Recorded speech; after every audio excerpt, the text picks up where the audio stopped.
Hi Tarot family, welcome in. It's me, Empress of Fortune Tarot. Thank you so much for being here with me today. We're going to be finding out their current feelings about you. This is a very exciting reading we're doing today, and there's only going to be one timestamp per pile down below. We're not doing identifiers today. Instead, we're going to be doing an energy check-in at the beginning of each reading to check in on like what's actually happening right now. And then we'll talk about their current feelings for you. And then we'll offer you some advice at the end. So make sure you stick around and watch your reading the entire way through. We do have 4 piles today. Pile 1 with the Hoodoo Tarot. Pile 2 with Tarot of the Spirit. Pile 3 with the Chinese Tarot. And pile 4 with the UFO Tarot. So if you need to take a moment, pause the video to meditate on which pile might be the right one for you, go ahead and do that, and I will see you at your reading. Don't forget to like the video, help other people find it who may need to hear the messages, and also subscribe to the channel if you're not already. I'll see you guys in a second. Bye!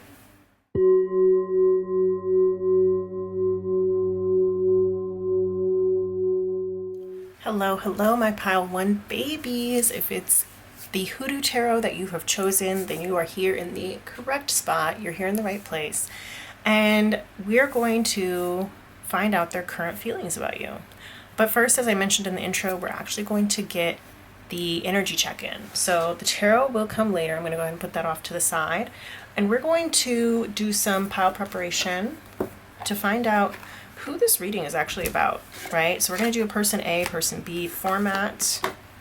And I think we will do the check-in that way, all right? So, Spirit, please connect me deeply into the energy of my Pile 1 viewers, especially my subscribers. Thank you to all of my subscribers, by the way. I really love and appreciate you so much. Don't forget to like this video. But, Spirit, let's find out person A and person B. Who are the people in this reading? So, give me one card for person A, one card for person B. Okay, let's see. We have person A right here, Saboteur. Interesting. One card for person B right here, Storyteller. And it did come out in the reverse. I'm going to honor that for now. Okay. I'm also going to get some animal spirit cards because I feel like they will be helpful for us to further determine the energy of these two people. Spirit, I would like for you to give me one card for person A and one card for person B, their energy for the energy check-in. I'm going to shuffle one more time.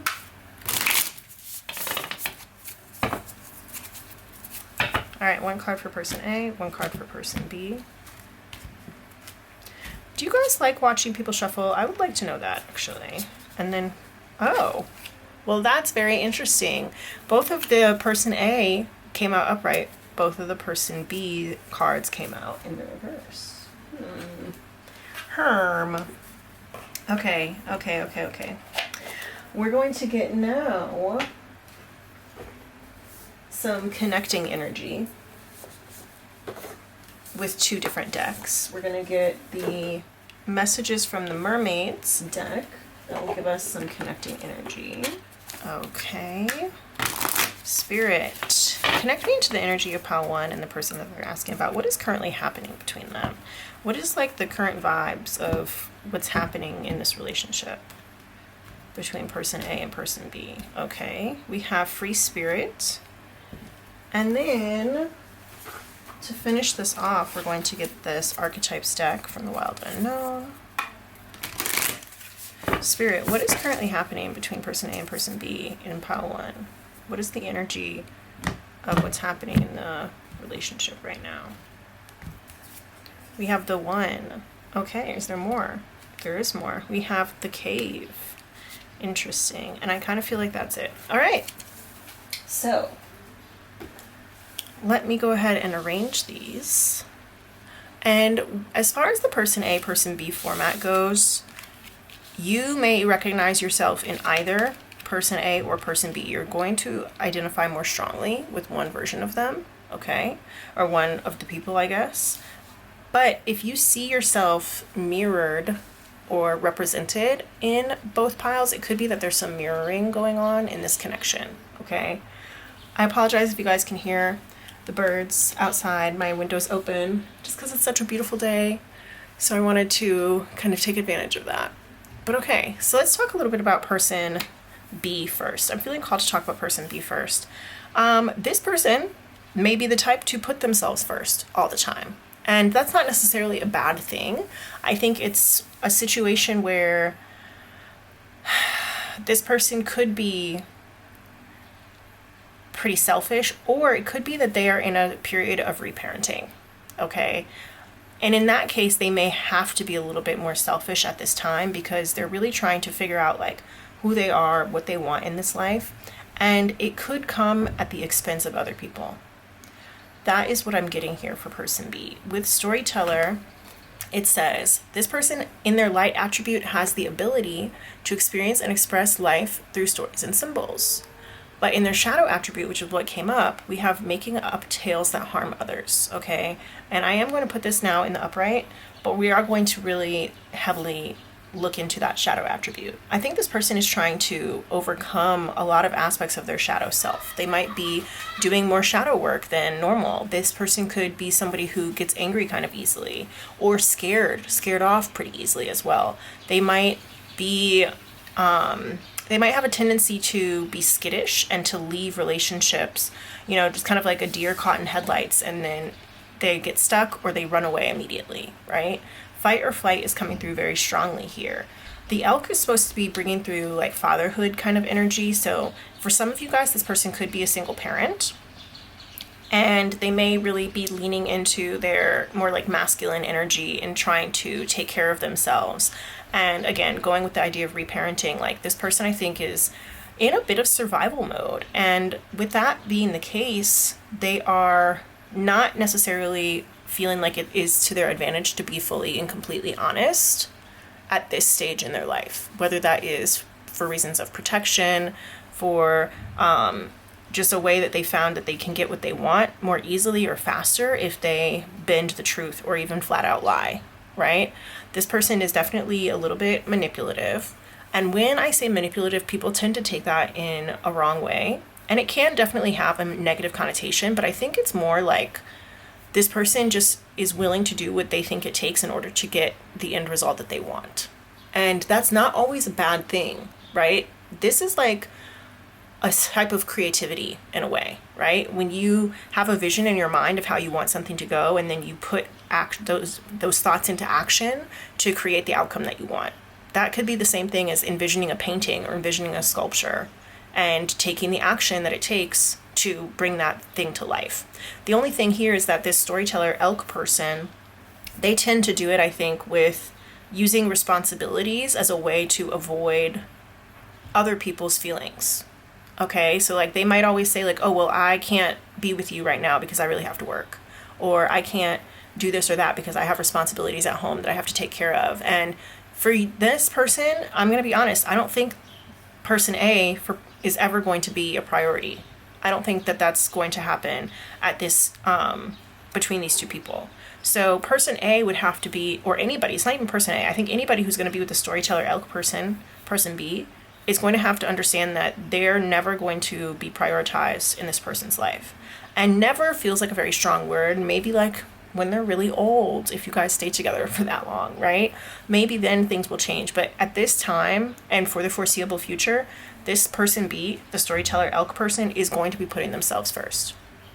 And I think that the way that you, the viewer, or I guess whoever is on the other side of this relationship, person A, the saboteur frog person, however they decide to take that is really up to them. They may, in some cases, kind of admire the Storyteller elk person for putting themselves first all the time. Other ways they may feel neglected, right? So I think, of course, communication is really important in any kind of relationship, but I'm going to get into the connecting energy a little bit now. I think that there's this idea of a fight between commitment versus freedom here, okay? And so that being said, this Storyteller elk person, I do think that they care, you know, they care about the saboteur frog person. We're going to get into the feelings later on with the tarot, but the connecting energy here seems to be Music could be really important to the storyteller elk person. They may really enjoy reading. They may enjoy watching TV and movies, telling stories just in general. Flowers, polka dots, florals, flamenco music, things like that. Okay, so with that being said, I do think this person has positive attributes. I think they're very responsible. I think that they are very protective. I think that they are watchful, you know, they pay close attention, and they may notice things about the saboteur frog person that the saboteur frog person has no idea that person B has noticed, right? Person A, saboteur frog, person B, storyteller elk, right? I think person B notices a lot of little things about person A without voicing them or necessarily talking about them. So they might be the type of person who notices that person A liked something or like has a favorite flavor, and so they always bring that food, or has like a favorite order, and so they always bring them that order, right? This storyteller elk person may be the type who like keeps a list in their phone of all the things that their partner likes, so that they can always make sure that they are creating the best experiences for their partner, right? And so that's what I mean by manipulative is not always like a bad thing. It's like somebody who has the ability to create the experience or the situation that they want the other person or themselves to have. And so this person is a little bit of a creator in that kind of way. Sometimes it doesn't always play out properly. Sometimes other people can get hurt in the process. Sometimes things get taken too far. And I definitely think that the potential for hurt here at the hands of person B, the storyteller elk person, is substantial. I think the potential for hurt is substantial because I think they are the type of person who loves hard, but also, again, is never going to truly put the other person first. So it may seem like they're putting the other person first because they create these beautiful experiences for the other person, but truthfully, it is about them. It is about the storyteller elk person. It's about the type of person they see themselves to be and how they want to come across and what they want other people to hear about them and the type of partner they are. So they're creating these experiences for person A because they know person A is going to like them, but they also create it because it is going to make person A see person B as like a great person, and they really like being venerated or put on a pedestal in that kind of way. Okay, so yeah, I think that this person, this elk storyteller person, they want to be like the hero in their own story, and they're going to do whatever it takes to achieve that goal. Okay, so you would think like a hero would really value honesty and stuff like that. And I think some people maybe mistake heroism for truth. It's not always the same thing. And I think that the storyteller elk person recognizes that, where maybe other people don't necessarily. Okay, so if that's you, what's up? Hey, now let's talk a little bit about person A. For person A, we have the saboteur frog person, okay? This person, I think, is a leaper. They're a jumper. Obviously, we have frog here, right? So this person is like quick to leave. They're quick to leave. It's giving Cardi B, Bodak Yellow, and I'm quick to cut off so don't get comfortable, okay? This person does this, though, out of fear. We talked with the storyteller elk person A, how like they could be in fight or flight mode. I think storyteller elk, this person is a lot more likely to stay in a situation, partially because of how it looks on the outside.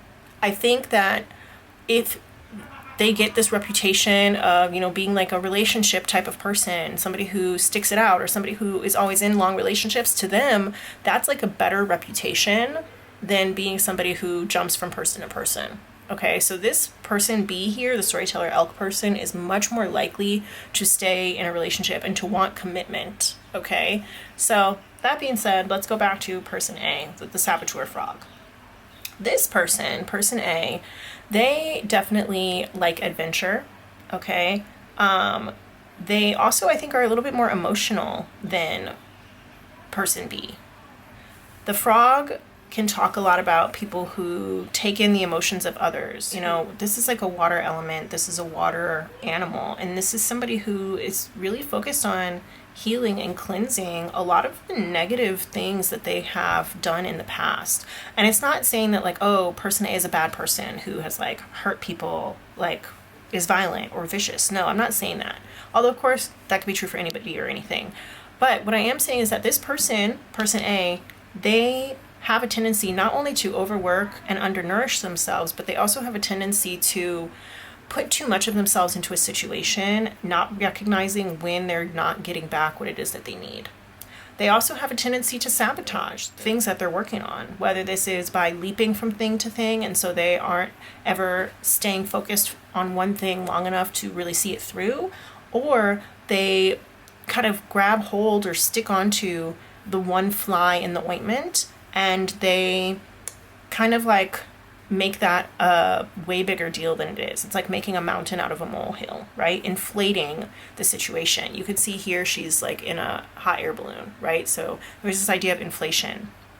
And she's got a little needle and she's like about to prick the air balloon, which would literally lead to her free falling through the sky, right? It says here, the light attribute highlights your fear of self-empowerment and changes it would bring to your life. And shadow attribute induces self-destructive behavior or the desire to undermine others. This person, I think, is working on how they want to empower themselves and the changes that they're trying to make to get out of this overworking and undernourishing energy. This person is like improving in leaps and bounds in their life at this time. And they are, I think, trying to focus more on themselves while also really just enjoying life, like drinking life in, soaking life into the skin. This person could have a lot of tattoos. That's not going to be for everybody, obviously. But just the idea of like frogs soaking the water into their skin makes me think of somebody soaking ink into their skin. So this person could have a lot of tattoos, or they might like really enjoy doing makeup or dyeing their hair or changing their look pretty often as well. But I think that this person is only just now trying to find out a little bit more stability in their life. They're trying to figure out what it is that they really want, maybe longer term in this life. And they could be really attracted to Elk Daddy, who, this does not have to be a male person. The storyteller elk person does not have to be a male energy, okay? But it's giving daddy energy. Like, they're attracted to this storyteller elk person because they are so stable. Now, that being said, the storyteller elk person, they may be in kind of an energy where they're kind of like presumptuous, or they are a little bit of a know-it-all. And that could be something that is, I don't want to say, like, I guess I could say like easily fixable. You know, it's kind of one of those things where like you tell a know-it-all, like, shut up, you know, like, okay, you know, we don't need to hear the 20 facts that you have about this situation that we're in all the time, right? This is a thing that I think could be fixed through communication, because I do think that the storyteller elk person, like I said, they really like having a stable life. They like having stable relationships, and they're willing to do what it takes to get the result that they want. But it just is like a matter of telling this person what works for you and what doesn't work for you if you're the person A, the saboteur frog, because I think that the saboteur frog person jumps to a lot of conclusions about the other person's actions or intentions, and this is kind of creating that self-sabotaging energy again, right? And they're trying to heal and work on that. So the best way to heal and work on that is to speak up, like ribbit, right? Sound the alarm, say something when this is becoming problematic, okay? The energy in between these two people right now at this moment is actually one of commitment. So I wouldn't be surprised if you guys were working towards a committed relationship or already in a committed relationship.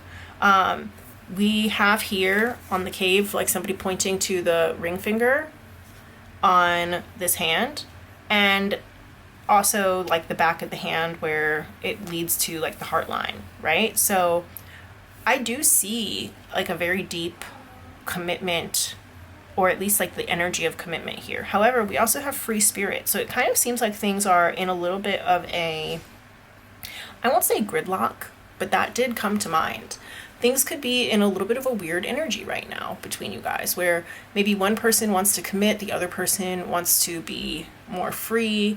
Maybe one person is thinking about like traveling or maybe leaving a certain space, and the other person is like, well, I'm committed to staying here, you know, this is where I want my life to be, kind of thing, right? So it could be that there are some competing priorities here, and I would not be surprised if person A, the saboteur frog person, was considering making some pretty big life changes. Meanwhile, the storyteller elk person is already kind of like settled in, roots down somewhere, and they are like, well, I really know what I want, and you know, I want this, and I am kind of willing to do some things that maybe person A would not want me to do in order to kind of keep this relationship going, right? So yeah, I'm kind of seeing that energy here. With the one and the cave, I do think that there's this energy of like being a bright spot in each other's days, right? We see very similar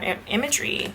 Not only are both of these black and white, so we could be talking about like an intercultural or interracial relationship here. That doesn't have to be the case, but we have like this, you know, light here, and then we have a little light here at the top, and it's like, this little light of mine, I'm gonna let it shine. But I think that you bring out in a lot of ways the best in each other, and I also think that, yeah, it's like this bright spot in each other's days when you guys have the opportunity to be together, to talk together, to talk to each other. And there could be this sense of freedom that comes from the relationship. I am hearing that song Freedom by Beyonce and Kendrick Lamar coming through as well. I do think that it's a possibility that the person A, the saboteur frog person, could kind of like low-key ruin this relationship. And I'm sorry, I'm not laughing because like I think it's funny. It is a little bit funny, but I think it's more like I'm laughing just because it's just kind of like, this person does seem like they're working pretty hard to overcome these things, but it's like with this needle going into the hot air balloon, it's like one thought really could bring the whole house of cards down. This person is very fragile. The saboteur frog person. They may not seem like it, but they are very fragile, and this could be like a mental fragility. I would not be surprised if this person was deeply in therapy. I wouldn't be surprised if this person was doing a lot of self-reflecting, a lot of journaling, a lot of like emotional and shadow work, but mostly emotional work right now, because I do think that their emotional sense of self, it's rebuilding, but again, it's fragile, right? Frogs are not very, I won't say they're not very resilient, but like they're not big creatures, and they're soft and they're squishy, right? So this person is like really learning how to deal with a lot of their big emotions right now. And I think that they're doing a good job, but it doesn't take away from the fact that this person could be like literally so easily crushed by this elk storyteller, right? Just think about the size difference between these two animals, right? The elk could like make up something or say something that would completely crush the frog. And it would be like they would be flattened and have to start all over again. And so I think that they're really aware of this, aware of like the potential power that this elk storyteller person could have on them. And so I think that that's kind of what causes a lot of those like little prickly thoughts in their mind that make them unsure about the connection, despite the fact that there's like all these clues here that this could be a really great commitment. Because I think even if the commitment happened or has happened already, I still think that there's this element of like feeling free within the connection. It's like, I don't feel like either person is going to feel held back by being with the other person, which is really nice. So yeah, these eyes are kind of freaking me out a little bit here. Do you guys see them in the cave? There's two eyes right here. It's like somebody's watching you from afar. So there could be some distance in this relationship. There doesn't have to be. Or it could just be like one person watches the other one a lot on social media or something like that. It could be that somebody knows a lot of things about the other person that the other person hasn't told them. Maybe they've done some research online. Maybe they've looked pretty deep into their social media, or you know, something like that, right?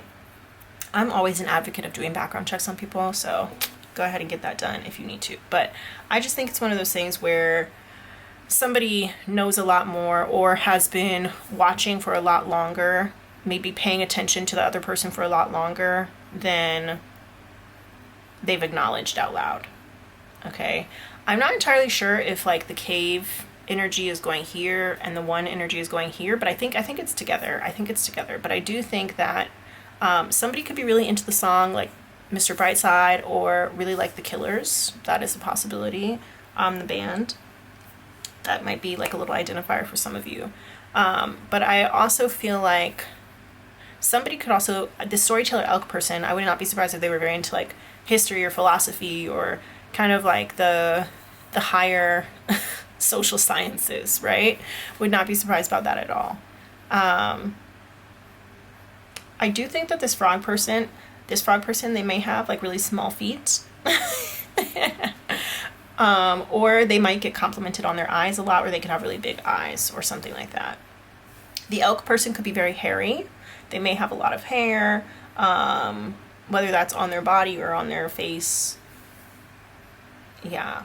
We do have water signs here, so that's Cancer, Scorpio, and Pisces, and then we have earth signs here, which is Capricorn, Taurus, and Virgo. But that could be Sun, Moon, Rising, Venus. It doesn't have to be the sun sign, and if I wouldn't also take it like gospel. They have to be one of those signs. I would not.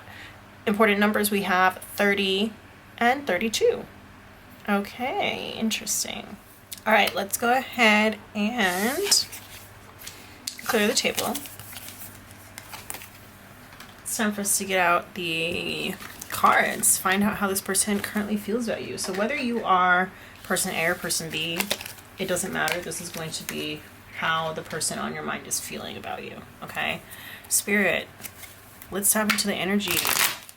Pile 1, the viewer, you want to know how their person, the person who is on their mind, the person who they're thinking about, how this person is feeling about them. What are their current feelings towards pile 1? All right, I think I might want to start with this Prism Oracle. I didn't. I just wanted to get it out. I don't know. Spirit is being a little confusing today. How does this person feel about pile 1? My viewer in pile 1. Okay, we have here the moon. In this we have Pa, which is very interesting because I've been saying daddy energy coming through, okay? This person really wants to take care of you.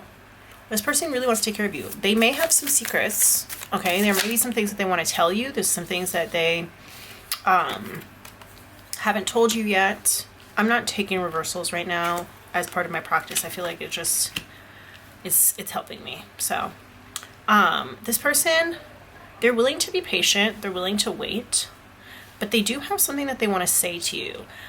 They also really appreciate how intelligent you are. They find you to be very intelligent, very smart, and they're willing to invest in this relationship. Okay, so that's something that you need to know. This person, I wouldn't be surprised if they've been making plans, if they have been, again, like they're the type of person to do what it takes. So it seems to me that this is the elf person, but it could be not elf. Why did I say elf? LOL. There could be maybe something to do with Christmas around here. I don't know. But it is giving a little bit more of that elk energy, but it could just be if you thought that you were person B, the storyteller elk person, and the other person for you is person A, they could be learning this from you, right? They could be learning this energy and kind of absorbing that energy. I do think that the frog saboteur person is very absorbent, meaning that like they take in a lot of the energies of people around them and they learn a lot from the people around them. So I think that this person, whether you were person A or person B in the earlier part of the reading, this person, the way that they feel about you is they really like your voice. They really want to help take care of you. They're willing to wait. They're willing to invest in this relationship, and they're willing to like put plans in place that are going to help the longevity or help this relationship move forward. That being said, there could be some sort of movement within a month, or you may have to wait for about a month for something to happen or something to come through. But I do think that this person is making leaps and strides, especially in their honesty towards you and towards the situation. Okay, so they're feeling a little bit, I will say, discouraged is coming through right now, actually, because with the moon card here, I think that it's raising some difficulties. It seems like it could be like a long road. Like there could be a lot going on that is going to maybe cause things delays, or it could just be that the road ahead looks a little windy. It's not a straight shot, right? It's not a straight path. But I do think, again, this person is willing to see things through. They've planted some seeds here. They're willing to cut out bad behaviors that they may have in order to make things work. And I see them really, yeah, putting their best foot forward in a lot of ways. How is this person feeling about pile 1? What are their current feelings about pile 1? Current feelings about pile 1. Illumination. Very cool. That goes very much with like the Mother of Knives, which is the Queen of Swords here. Illumination. This person feels, again, oh my gosh, what was I saying before? Like, you light up my life. I feel like you guys are like bright spots in each other's lives and bright spots in each other's days. This person is really inspired by you. They feel very inspired by you. And I feel like they learn a lot from you. Maybe you guys teach each other a lot of things. There is just this feeling of happiness. Like, illumination to me is they have realized something, and then like, look how bright this moon is, right? They feel like they have no choice but to shine a light on the darker sides of their personality, on the darker things that they've been dealing with. So I think that you're helping this person to heal in a lot of ways, and this is very interesting. We do have here frustration, so there could be some sexual frustration going on here, okay? Very interesting here with the 7 of Coins and how it kind of ended up going underneath that. I think you guys may have had to wait for some sort of reason to maybe get it on or something like that, or it could just be that the length of time that you guys go without seeing each other, touching each other, talking to each other, whether this is a long distance relationship or not. I think that there's just some sort of element of waiting that comes through here. And again, with the idea of somebody being a free spirit, there could be like one person is not ready to commit in that kind of way, and it could be causing some sort of frustration here, right? So that could be the case as well. How is this person currently feeling about my pile 1s? Actually, that's all that we're going to pull as far as the cards, but I do feel like there's a little bit more to say here. This person really sees you as somebody who's kind of like low-key coming back from the dead in a way.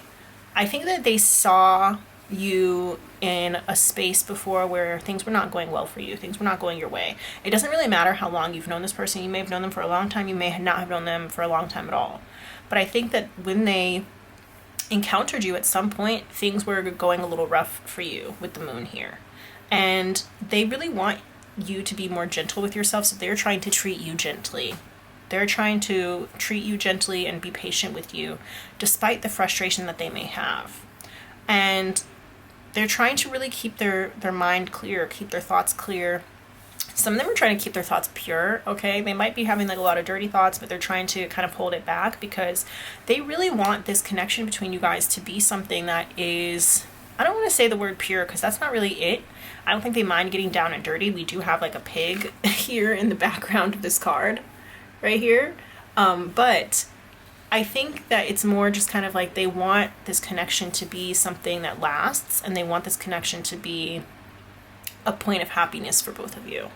So yeah, they are, I think, willing to, I would be surprised like if you haven't met their parents already, if it's a newer relationship. If it's an older relationship, I think that they are willing to do what it takes to make sure that they get in good with your family and that you are welcomed into their family, or have like a good encounter with their family members as well. And I think also they want to acknowledge here that you guys are very different types of people, you know? I think the way that you approach problems is very different. One person might be more of a doer, one person might be more of a thinker. But at the end of the day, I think you both get things done. It's just that you do things and you think about things and you see things very differently.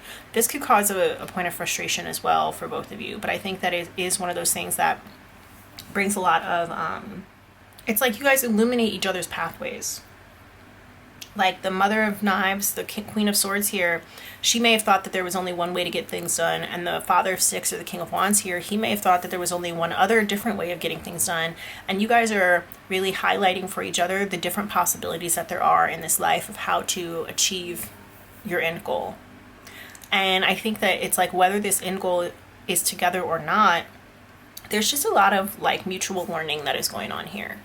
And this person really appreciates that about you. They may be a little bit more stoic than you would like, so they may not be constantly showing a lot of what they think or what they feel, possibly due to frustration, but I think that they're working on it. I think they're working on being more vocal, being more expressive, taking the actions that they need to take in order to make you feel loved and cared for, right? This person may have like a weakness in that kind of area, right? Some of you guys may be asking about somebody who has some sort of disability or maybe is like a lot older or something like that. We do have this man here with this cane, and that's just making me think of like this person not only wants to support you, but they need some support themselves, and they're not going to be vocal about it. The way that they need to be supported might be subtle, but they still need it, and that might be where this little frustration is coming from. So I wouldn't be surprised if you guys ended up talking about this soon and had kind of like a little conversation where you shed some light on a lot of different things in the relationship. And I do see a little bit of a longer road to come, but this person is committed. This person is ready. This person is, they're in it for the long haul. Okay, definitely.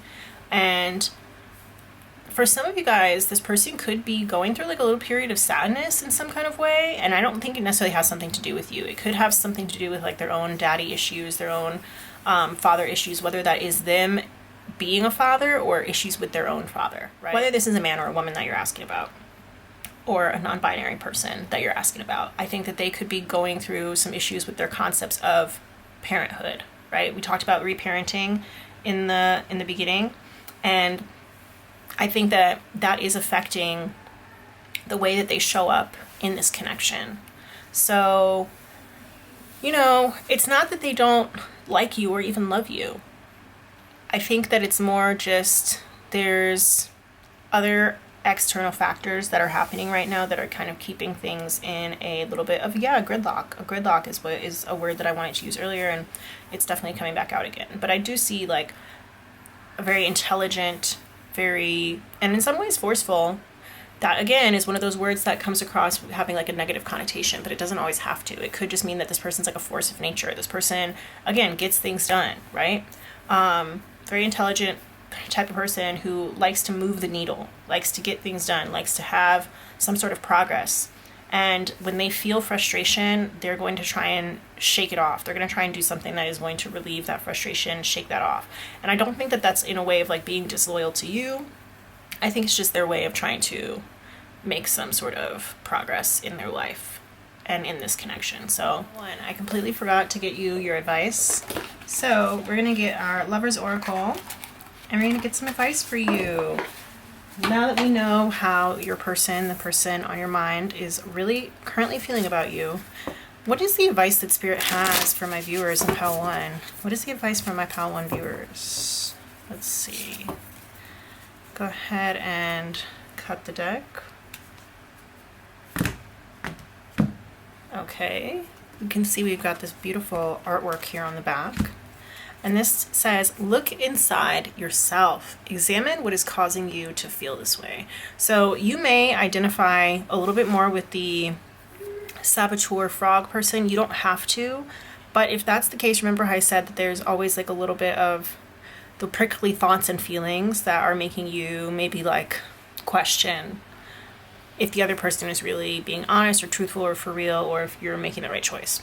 Even if you are the storyteller elk person, this could be talking about the whole reparenting or parent issues, mommy issues, daddy issues kind of thing. Like some of you guys, whoever you are, there's some sort of deeper thing that is causing you to act the way that you're acting in this kind of connection, which is what's causing a little bit of doubt, because we saw that there were heavy, strong kind of feelings of commitment here, but there also were feelings of frustration.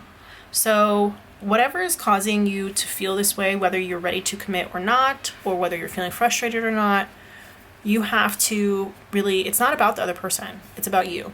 And that's really what this advice is saying. Look inside yourself. This is about you. You have to figure out what it is that's causing you to feel this way that you're feeling right now. It may have something to do with your other person, that counterpart, or it may have nothing to do with them. Either way, you're going to have to figure that out. All right? Yeah, pile one. I hope that this was helpful. Please let me know what you thought down in the comments. I love you very much. I'm so grateful to you for being here. I also wanted to mention I do weekly zodiac readings on my Patreon, so if you're interested in that, go ahead and check that out. And don't forget to like the video and to subscribe. And I'll see you guys in the next one. Bye.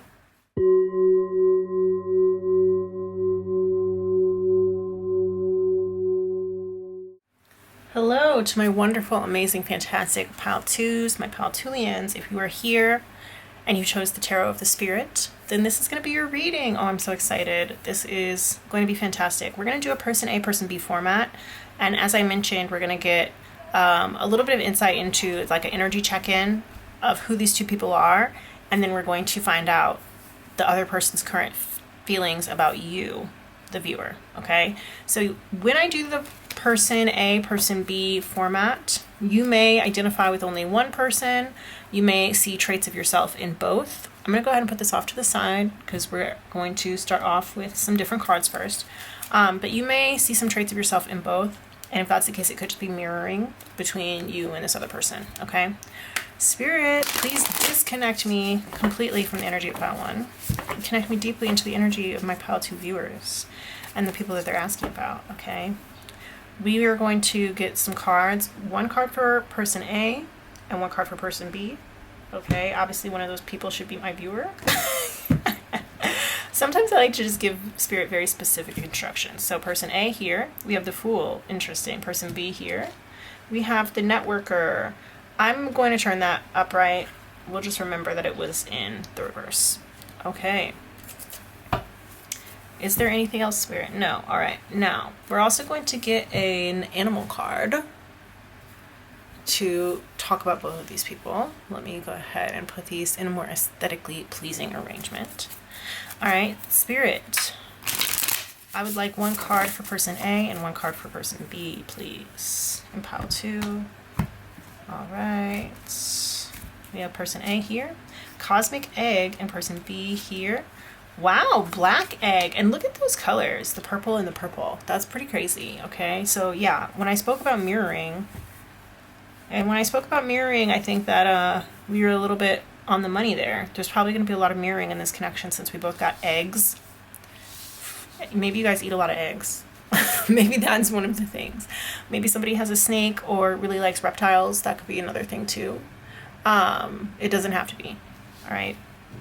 But yes, this is a little bit crazy because we have this like clown. Clowns are known for their very like colorful makeup here on the Fool card. And then we have this super colorful cosmic egg.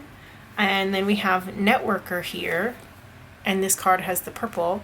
Meanwhile, we also have black egg. Well, this card has the black and purple. Somebody here could be kind of like a pastel goth or just a goth in general. Or yeah, I'm getting a little bit of that energy. It is definitely giving black cat, golden retriever kind of relationship, okay? I would not be surprised if that was the dynamic that we had here, okay? I do want to get some cards here from my archetypes deck, the Wild Unknown Archetypes, to get us the connecting energy of right now, like what's happening in the relationship right now, Spirit. Okay, we're going to get into their current feelings later. I want to know just what's happening in the relationship right now. Okay. This will help you to identify if this is for you. Shapeshifter. Okay, is there anything else? Yes. Okay, crazy. I told you, clown energy coming through. Clown energy coming through. It's like clown card. Beep, beep, beep, beep. Okay. Somebody here is definitely like a little bit of a trickster, a little bit of a jokester. Okay. I'm not gonna lie, it might be kind of annoying. It might be mildly annoying kind of energy. I have a slip in my lip bowl that says annoying. I would not be surprised. We didn't use those today, but I wouldn't have been surprised if it had come out in the identifiers, if I had done some identifiers. Anyways, Spirit, we're going to get one of these messages from the Mermaids cards to tell us kind of like what is going on right now in the relationship. What's going on right now in the relationship between person A and person B from a Pile 2s? We have... I'm feeling a little bit of like an urge to check under the deck. Feelings. Ooh, feelings. You see that? There's hidden feelings here. Let's see. And of course the reading is about feelings. So patience. Is there more? Is there another card? No. All right, we're going to move on. Now, what is currently happening in this relationship? We're doing the energetic check-in. Okay, so this person A, this Fool person, they are going through the Fool's journey. I find this very interesting because here in the tarot, we start off with the Fool and we end with a card that's known as the World. And Cosmic Egg is like very much giving the World card in the major arcana. So this person, I think, is like, they are really coming back and recovering from kind of like an ego death at this point. You see how we have the mask coming off and it's like Tears of a Clown coming through, Smokey Robinson, but also Mask Off by Future.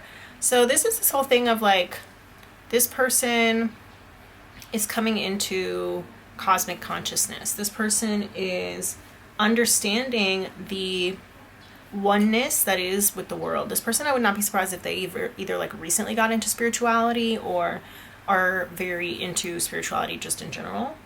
I think that this person could be really into physical movement, maybe like yoga or something like that.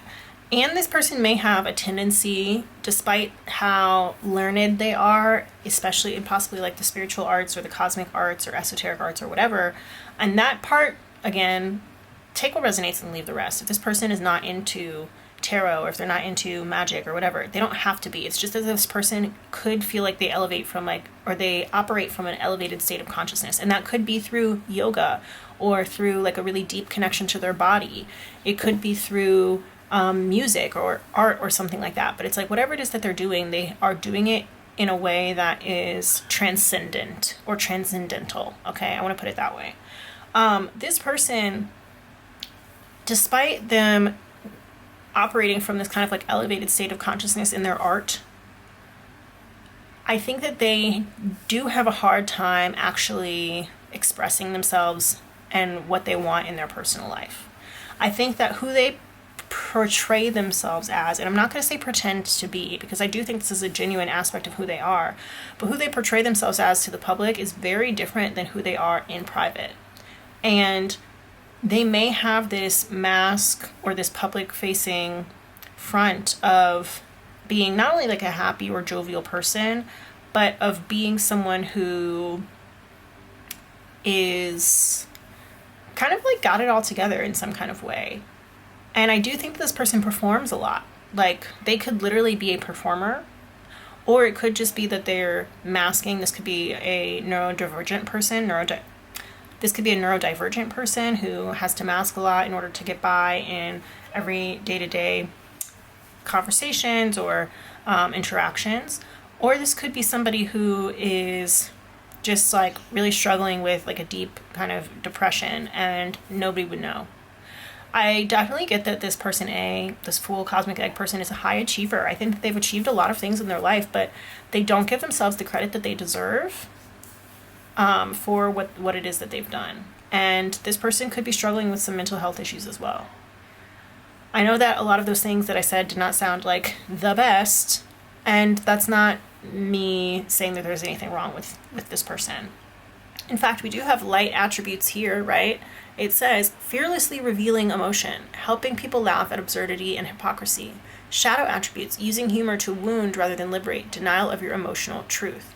And I think this person has had a lot of problems in the past with being able to express their feelings, as I said. I think that they've come into a space now where they recognize that saying how they feel, it's like that Dr. Seuss quote, like, be who you are and say what you feel, because those who mind won't matter. And those who matter don't mind, right? And I think that they're starting to recognize that they're going to find their people by revealing their true self. And their true self may not always be pretty. And that's part of the Cosmic Egg consciousness here, is that there are light and dark to everything. There's light sides and dark sides to every single aspect of it, right? Snakes, people sometimes think that they're scary, but they also can have like really beautiful scales, and also they serve a purpose here in the ecosystem, right? So this Fool person, Fool Cosmic Egg person, person A, they recognize that sadness serves a purpose, fun serves a purpose, comedy serves a purpose. Every aspect of life, whether we deem it as good or bad, it serves a purpose. And I think that this Fool person, that's part of their wisdom, is that they don't take a lot of things to heart. They don't take a lot of things super seriously. They don't take things very heavily. And they always are kind of like more optimistic than not, meaning that they're willing to wait to see how things turn out. They're not going to completely prejudge a situation. They're going to wait and see what happens. So they're willing to take risks. They're willing to kind of like jump in the pool. They're willing to just kind of see how things go. And I think that that's very admirable. It's a very admirable kind of quality. Despite that, the fact that this person may have struggled with some mental health issues or something like that, whether that was in the past, I think that they are currently getting over it. And it is something that is, it honestly, I think it makes them funnier. I think it makes them more attractive. I think that it makes them feel real, and people are really attracted to that. So let's talk a little bit about person B, my networker black egg person, okay? This person has the gift of gab. This person could talk your ear off. This person's throat chakra is hyper activated, okay? And I did say earlier, the word annoying was kind of coming up. These two people may have like either a very annoying dynamic when they're in public with other people. Like other people might be like, oh my God, get a room, or oh my God, you guys are so annoying, right? Like, ugh. Or other people might feel like really left out when these two people are together. I would not be surprised if that were the case. And I also would say that person B is probably a lot more social than person A. I think person A is social, but like to a degree, to an extent, and doesn't necessarily always trust people right away super easily. But I think person B is a lot more likely to open up to everybody, and they might always be like inviting everybody to parties, or they might always be, running around, meeting new people, attending networking events, just like putting their name out there. I would not be surprised if person B wanted to be famous for something, or was maybe trying to be an influencer in some kind of way, public speaker, or even had some sort of like leadership position that required them to use their voice a lot, okay? And because person B is in this networker kind of energy, and black egg is very much like throat chakra situation, I would not be surprised if the networker black egg person had a world that was kind of full of loose ties, as we say. Like, they may not have a lot of friendships that they consider to be super, super close. Even if everybody knows them, they don't have a lot of people who they could feel like they know on a deeper level. I wouldn't say that they don't have a lot of people to rely on, because I think when you have a large network, a guy, right? This might be the type of person who knows a guy, who has a guy for everything, right? So I do think that they are a very useful person, and people like being around them, and they like having them around. But beyond like friendships of utility, I don't think that person B, this networker black egg person, has a lot of like deep virtuous ties. Whereas I think the fool person has come to realize that like those are the most types of ties that they really want, like friendships of virtue, where like they really genuinely feel like these are lifelong friends, people who they can be their full selves around, bring their full selves to work, as they say. And they don't have to hide how they're feeling. They don't have to always be on all the time, right? Whereas the networking person, I feel like they feel this pressure. Person B feels this pressure to like always be on and always, there's a sense of performance for both of these people. It's just one of them is performing on like a much larger stage, and the other one is performing on a much smaller scenario. It's kind of like Mariah Carey said in Obsessed. She said, I'm a press conference, you a conversation, right? So I do think that there could be a status difference between these two people, right? Maybe one person has a better job, like a substantially better job than the other person.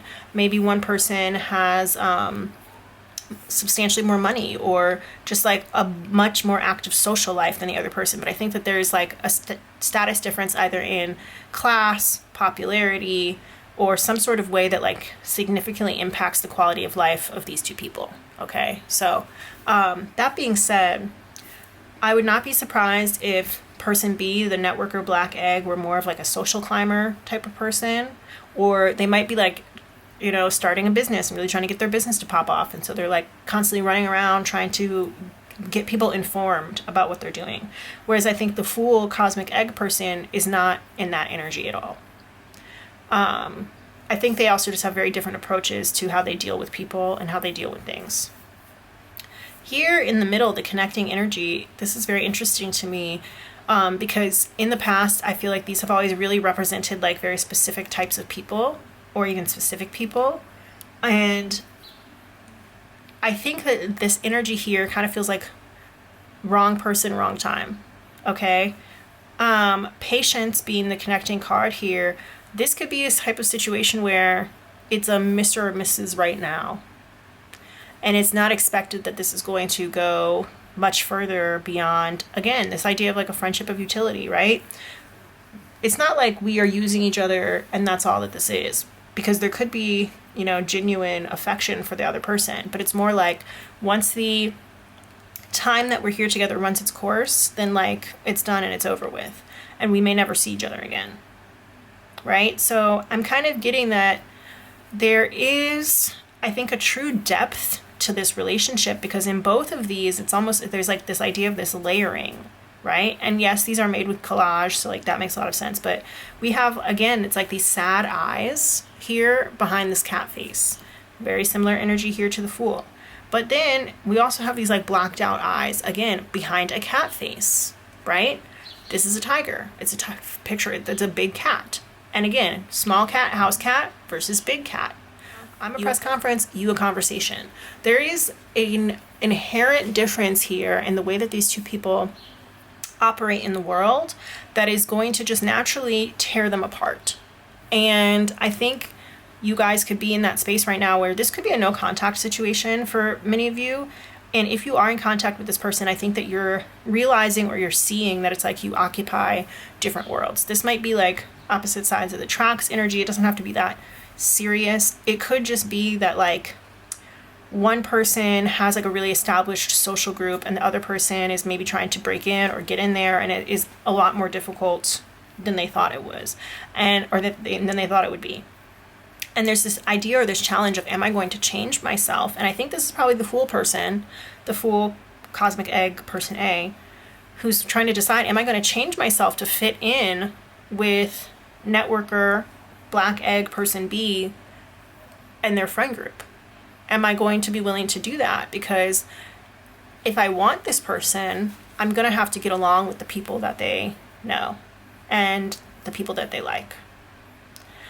Which I think in a way kind of goes against what person A has spent all of this time doing, right? Again, there's this idea of performance, and they've reached this idea of cosmic consciousness where they understand not everything is good, not everything is bad. So maybe it is worth it to do this a little bit to get into the good graces of person B and the people that are around them.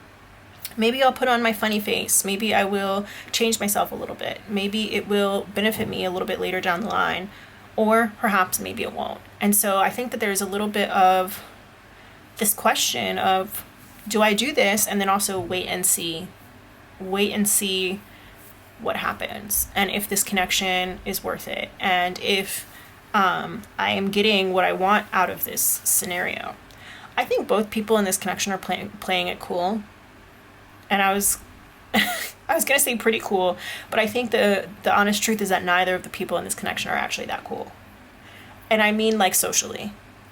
I'm gonna be very honest. I think neither of the people in this connection are actually that cool. I think they might believe that they're cooler than they are.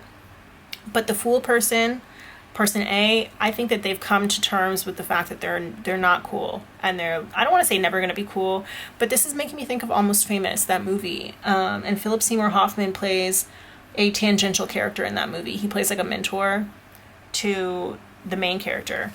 And basically what that movie is about, I'm not going to do spoilers, but there's like a young boy, I think he's like 15 or something, but he's graduating from school early, and he ends up getting this contract with Rolling Stone to follow a band on tour and write an article about them. And this is like in the 70s.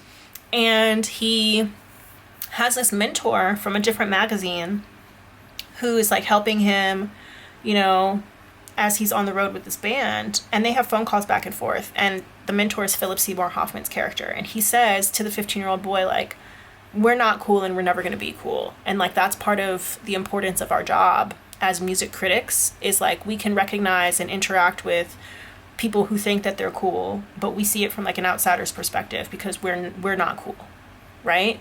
And I think that person A, this Fool cosmic egg person, they've seen both sides of the coin. They may have been cool in the past. They may have been popular in the past. They may have been all of those things in the past. And whether they walked away from it or it was taken from them or whatever, they're now in this place where they've realized that none of that shit really matters. And so they're kind of trying to decide, is it worth it for me to put in all this effort that it would take to get in good with person B, my networker cosmic egg person, and their friends?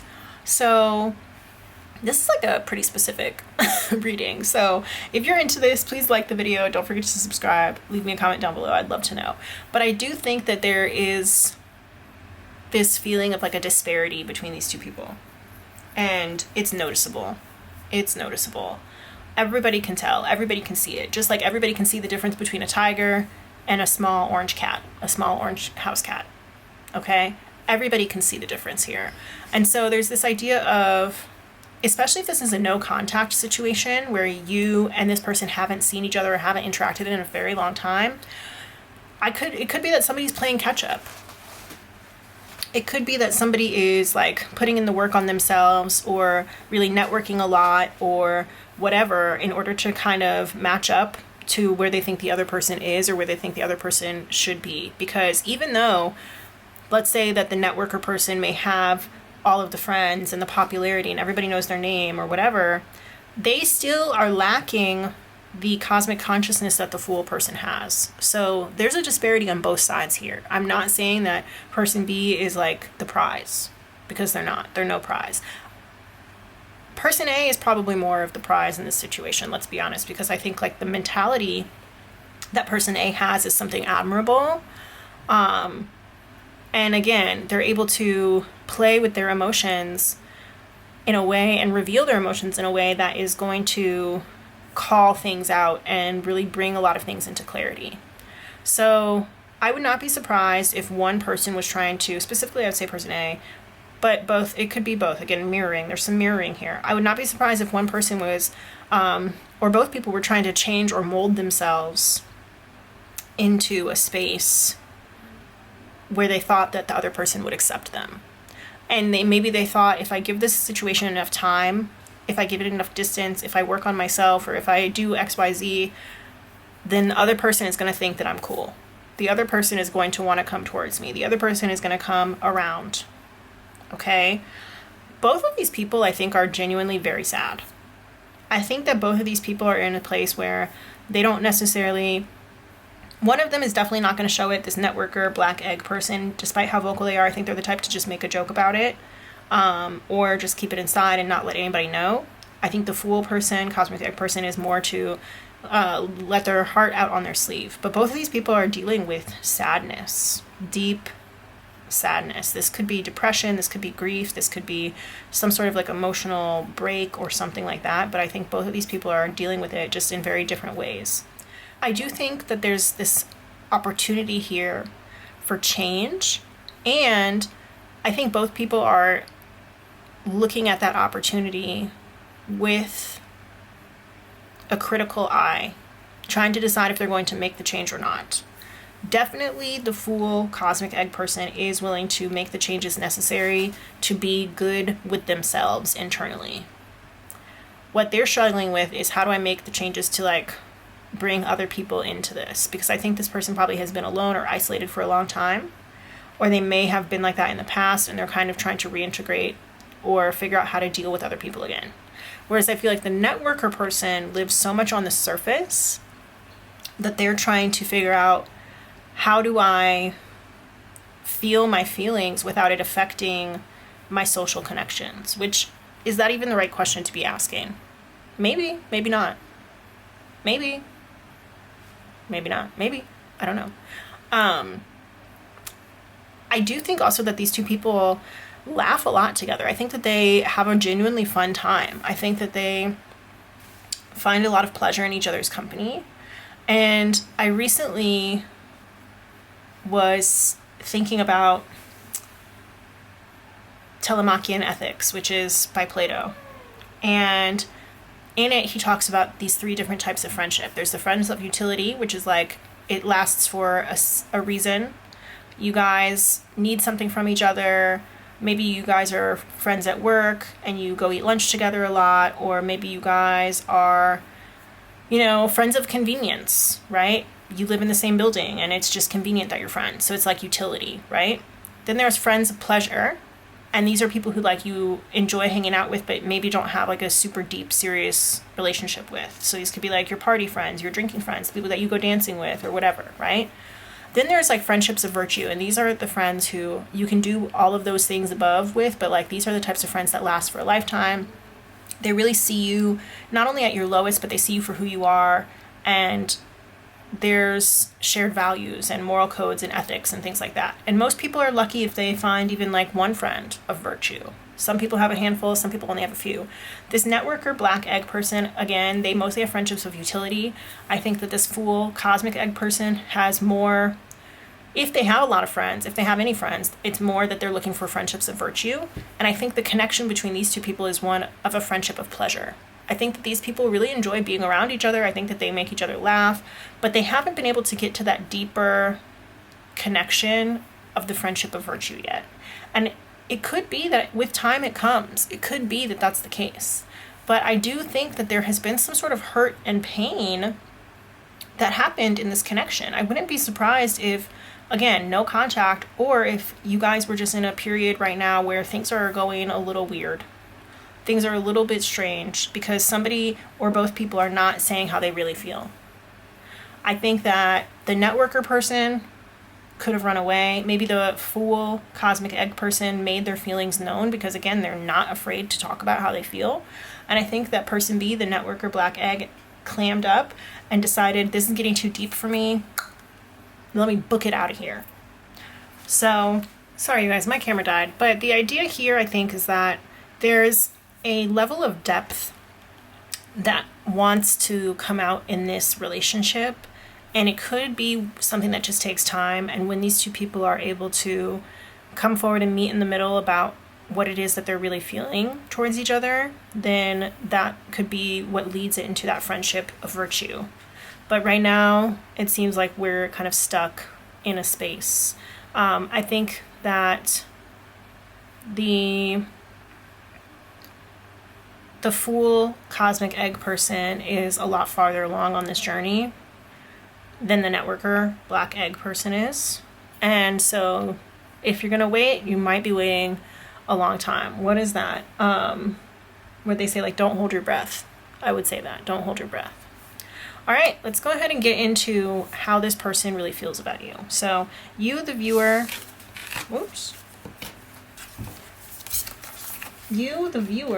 however you may have identified, and again, tons of mirroring in this reading. Like, both people are cats here, you know? I mentioned that before. Both people are cats. It's just that there's a different level of, I would say, exposure, I think, coming through here. But you, the viewer, we're going to get the other person's point of view. Whether you identified with person A or person B, it doesn't matter. This is going to be how this other person currently feels about you. Spirit, please connect me to pile 2, my viewer, and the other person. We want to know how the other person feels about pile 2. How does this other person feel about my viewers in pile 2? All right, let's go ahead. We have the Tarot of the Spirit out here. We have Mother Fire. Ooh, they think you are hot. They think, and again, another big cat. Okay, so for whatever reason, cats or big cats, lions, tigers, bears, oh my, these are very like symbolic in your relationship. Somebody here could have Leo placements or fire sign energy. Okay, how does this person feel about my pile 2s? We have 7 of fire, 7 of wands. This person thinks you're very brave. I think that they admire you in a lot of ways. I think that they admire how willing you are to put yourself out there. And I don't even I was going to say take risks, but I don't think take risks is the right word, because for you, it's like, it's not really a risk. Like, it's just part of who you are. They really admire that. They really like that about you. They definitely think you are sexy as fuck. They think that you are very good looking. Pile 2, okay? What else do we have? This person likes the way that you stand up for yourself. I think that they wish that they were more like you in a lot of ways. I think they wish that they had more of the ability to like say what it is that they thought or felt, or to go after what it is that they want, you know? I am hearing that you could be very like business minded, and they really admire that about you too. What else do we have? One of fire, ace of fire, ace of wands. All of these are wands energy. This person wishes that they could take a stand towards you, wishing that they were brave enough to come towards you, brave enough to tell you how they felt and to tell you what they thought of you. So if you're not in a pause with this person or a no contact situation with this person, then this probably is not the message for you. But I will say this person wants a new start. They want to be able to start over. Three of water. And even if it's just as friends, they want to be able to start over with you, despite the fact that yes, they are attracted to you and they do find you to be very sexy. They also find you to be a challenge. They think that you're challenging, and sometimes they feel like you get a little like angry over maybe something that they wouldn't think is such a big deal, but they enjoy how passionate you are about certain things in your life. Anything else here? They like being around you. I think if you guys are not currently friends, they miss your friendship and they want a new opportunity to be around you again. Okay, we're going to get put this right here. We're gonna get the Prism Oracle. Whenever I say that, it sounds like prison. And I'm watching The Walking Dead right now, and like they're out of prison. And it just, yeah, Prism. The Prism Oracle. How does this person feel about my viewer in Pile 2? Like, the person that is on Pile 2's mind, how did they feel about Pile 2? Oh, pain. Yeah, and again, so much red, because the wands are represented by like the color red. So there's a lot of red here. There's a lot of passion. They're very passionate about you. A lot of passion towards you. But they're in pain right now, and they, I think, are upset that if you guys are not talking, they're upset by it. Point blank period. They wish that you guys would talk more. Anything else? Any other? Nope. Okay. Let's see. I think they're working up the courage to come towards you. You know, right now they are wishing that they had the qualities that you had, and they're working up the courage to come towards you at this moment. So, yes, Pile 2. This person thinks that you're a good friend. They think that you are a passionate lover. If you guys have never gotten physical before, they imagine that you would be a passionate lover. And they also like low-key want you to top them or dominate them. Okay? Again, they look up to you. And this is also from like a low-key submissive kind of standpoint. So if you guys are into that kind of thing like BDSM, this person would definitely bottom for you. No questions asked. Okay? And they want to know what that mouth do. This is like a very sexual kind of energy, okay? This is a super sexual kind of energy. So it's interesting because we only have like one emotional card here, and it's the Three of Cups. So there could be another person who's kind of in the picture, another person who's in their life right now, and they could be more devoted to that person. I would not be surprised. Or there could be seeing you as somebody who at this moment of their life would be a better friend with benefits than actual partner. And I think it's because they're in this place where they're still not entirely sure how to reach those depths that we talked about before, right?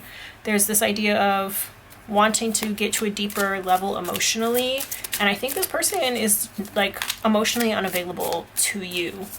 I won't say emotionally unavailable in general, but I think they're emotionally unavailable to you. It is painful for them. I think they could be going through, again, with the whole tears of a clown thing, a lot of sadness, depression.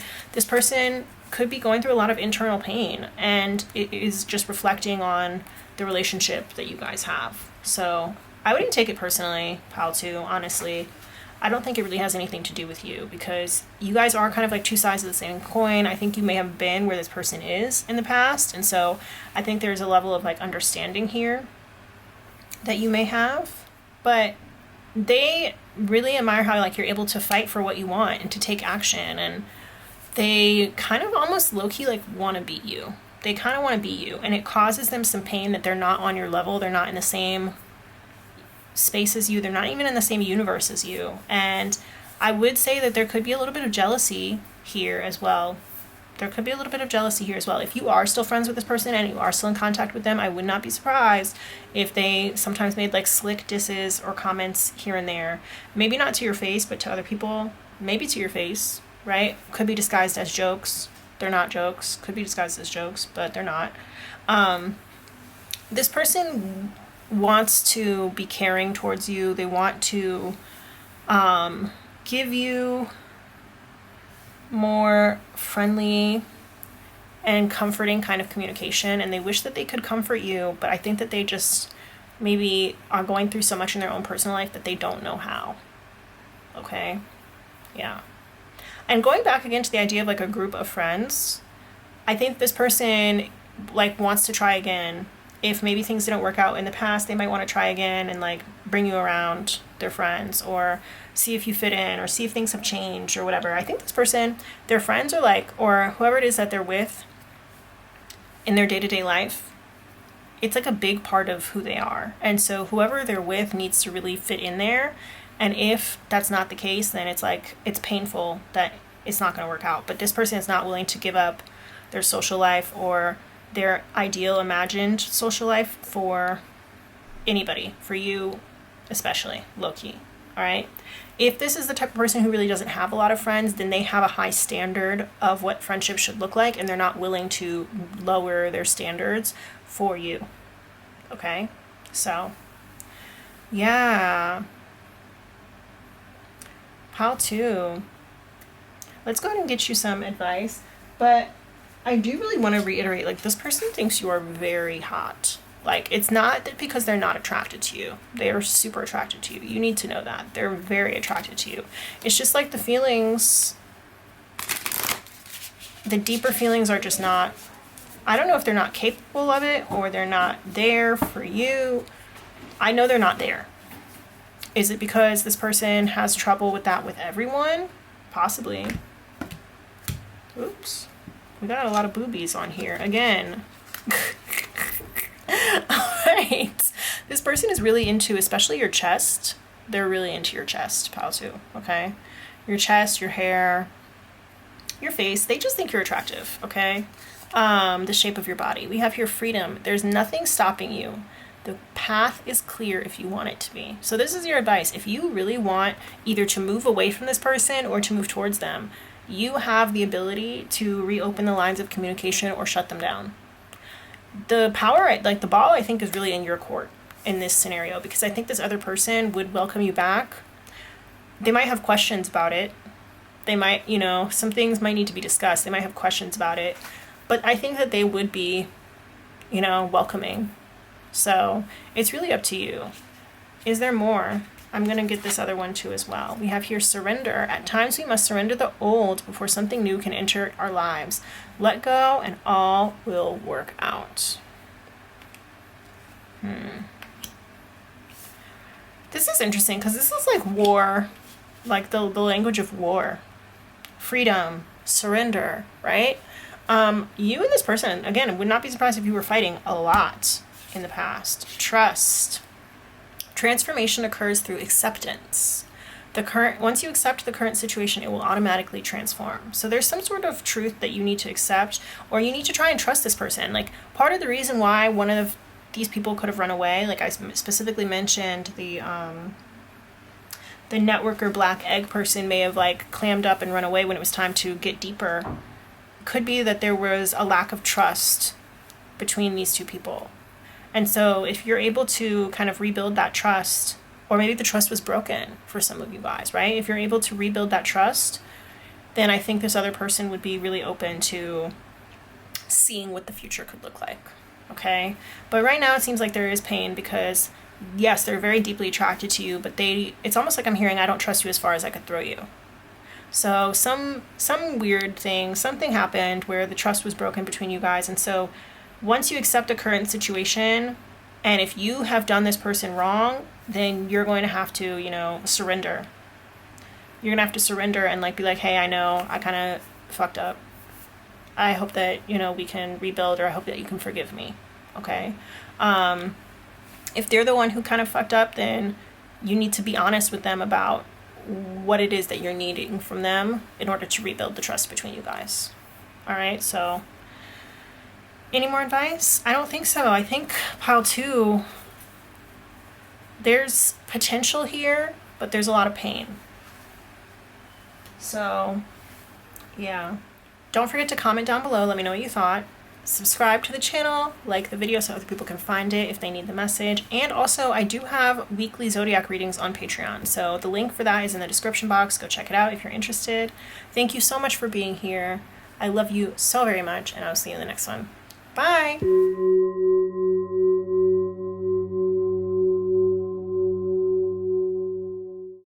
Hello, my lovely, lovely tarot family. It is me, Empress of Fortune Tarot, and if you're here, that means that you've chosen pile 3 with the Chinese Tarot as your reading. We're going to be talking about their current feelings for you, okay? First, we're going to get into a little energy check-in. We're going to do a person A, person B format. So let me go ahead and get those cards out. I'm going to put these over here to the side to give us some space. And we're going to use these archetype cards here to do our energy check-in. So Spirit, please disconnect me from any of the energy of the piles before pile 1 or pile 2. We're here with pile 3 now. Connect me with the energy of my pile 3 viewers and also the people, the person that they're asking about. Spirit, thank you. Now, let's do person A as the first card, person B as the second card, please. Okie dokie. So for person A, we have Pioneer. Interesting. For person B, we have Vampire. Ooh, and here in the reverse, but I'm going to put it in the upright. Okay. Now, we're also going to get some animal spirit cards out to further clarify this kind of energy. Let me just rearrange a little bit, give us a little bit more of an aesthetically pleasing experience. And while you're here, while I'm shuffling, don't forget to subscribe and to like the video. Spirit, please tell us more about person A and person B, with person A being the first card, person B being the second card. I'm gonna shuffle one more time. Nope, I'm not. All right, person A being the first card, person B being the second card. Alrighty. Person A, Sea Serpent. Interesting. Person B, Starfish. Wow. Okay, I know that they both seem like they're water, but this one is water and this one is actually like a spirit situation. Okay, so is there anything? All right, let's see. Now I would like to get the connecting energy of what's happening right now in this scenario. Like, what's happening right now? Not how they feel, not how you feel, but like, what is the dealio? Okay? Spirit, please tell me what's going on between pile 3 and their person. Like, what is the actual connection right now? What is actually happening? Okay, let's see. We have here the Ring. Interesting. Why am I scared? That made me immediately think of the Ring, the movie. I didn't like that. And also we have Vampire here. So like horror movies could be significant for some people, okay? Is there more of this connection? Yes, we have here the Flame. Oof. Okay. Alrighty. Yeah, I'm not gonna lie. I'm a little scared. I'm a little scaredy cat.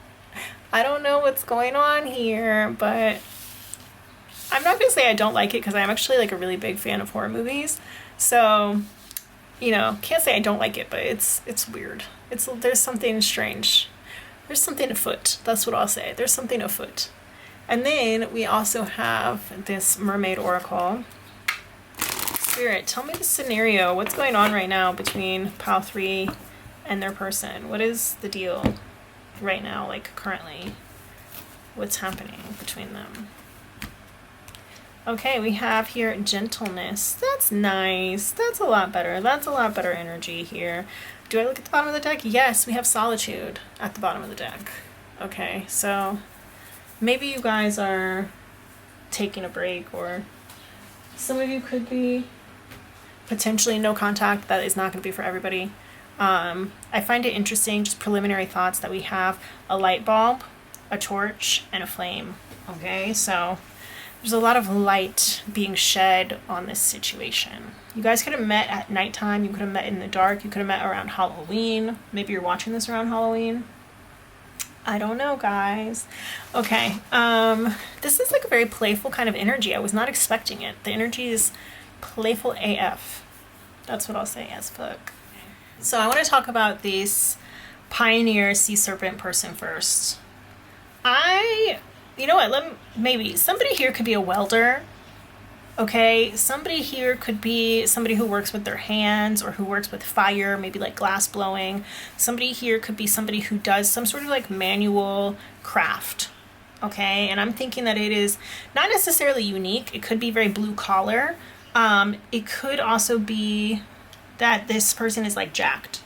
Okay, man or woman or non-binary friend. There could be somebody very muscular here who's really into woodworking, metalworking, metallurgy, whatever. If that doesn't resonate, it's okay. Stick around because there's more. It's just like something that I kind of got coming through.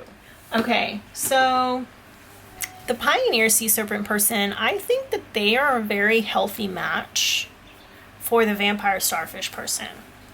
And the reason why I say that, even though I said I was like a little scared at first, is because the vampire starfish person, this is the type of person who is a little bit of a taker. Maybe even more than a little bit, okay? This person is used to maybe getting by on how they look, or some of you may be into like vampire lore, and vampires tend to have, or be written as having, the ability to glamour people using glamour magic, meaning that they can hypnotize people with a look and get people to do what they want. Okay, so this vampire starfish person, I would not be surprised if they were like a knockout, if they were incredibly beautiful, incredibly gorgeous, or just had like a very stunning look to them, even if it is maybe like a little alternative or different or something. There's something different about them. This is giving like Edward Cullen, how Bella was just like, oh, there's something different about him, right?